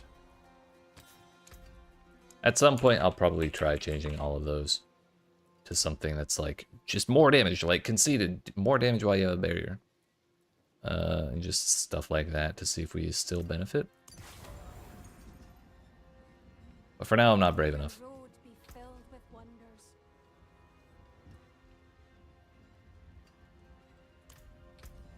Let's swap from vital strikes to adaptive stances. Do that. Actually, you know what? Let's be even crazier.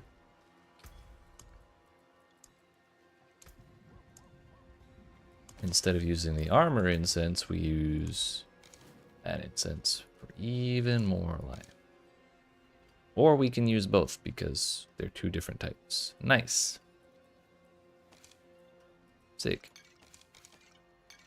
So I've been I've been hamstringing myself this whole time by not using both. Cool, cool, cool, cool, cool, cool, cool. 75. Let's see how it feels.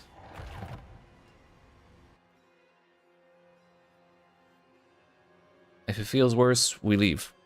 I don't want to be in this if it feels worse than it did before.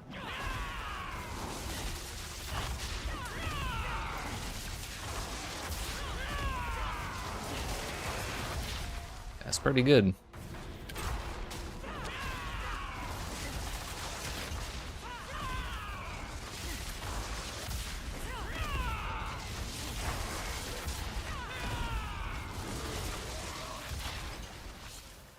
$149 million.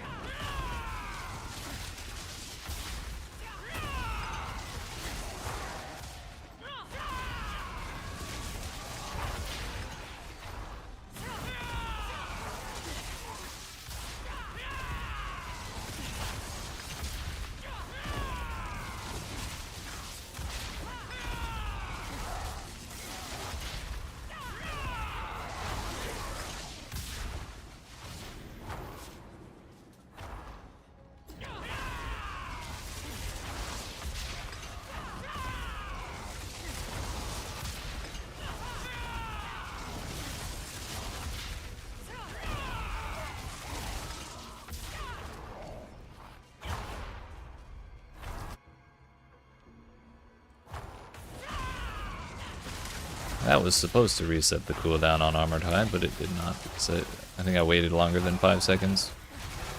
That would probably be the reason.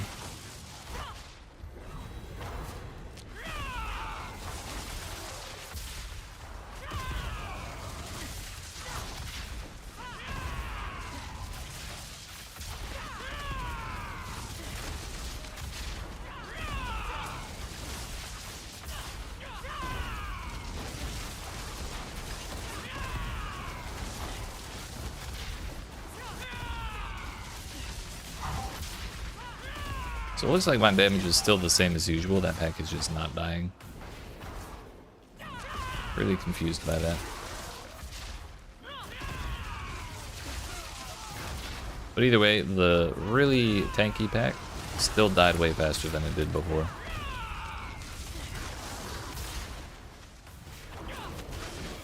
Fuck. I messed up. But the mistakes are a little less painful now.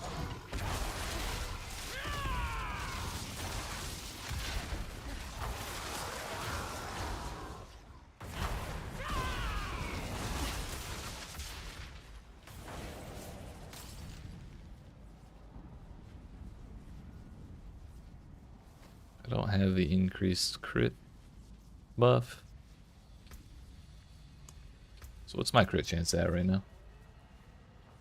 62.8. And a damn near quarter of that being from my new gloves. I think that's reasonable.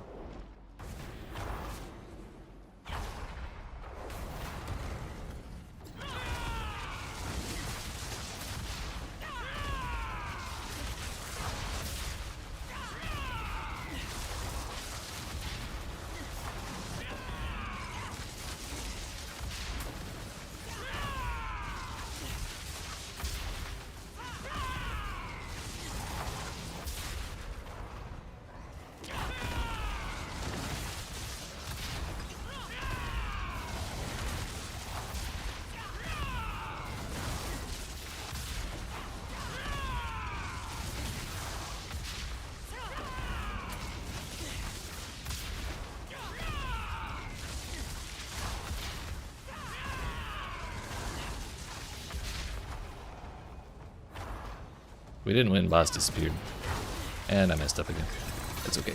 Took us less than 5 minutes this time. So I think it's safe to say that's an improvement over our previous gloves. Even with all that dexterity lost. But I want to see what my dexterity goes up to with the buff swap thing. 2600. So we lost like 400 or 500 dexterity off of that. Crazy.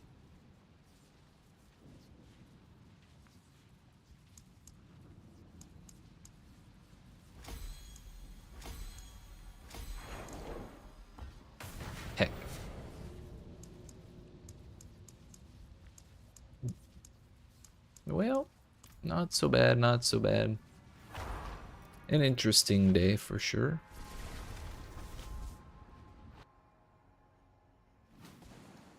But I believe that is where we're going to end it for today.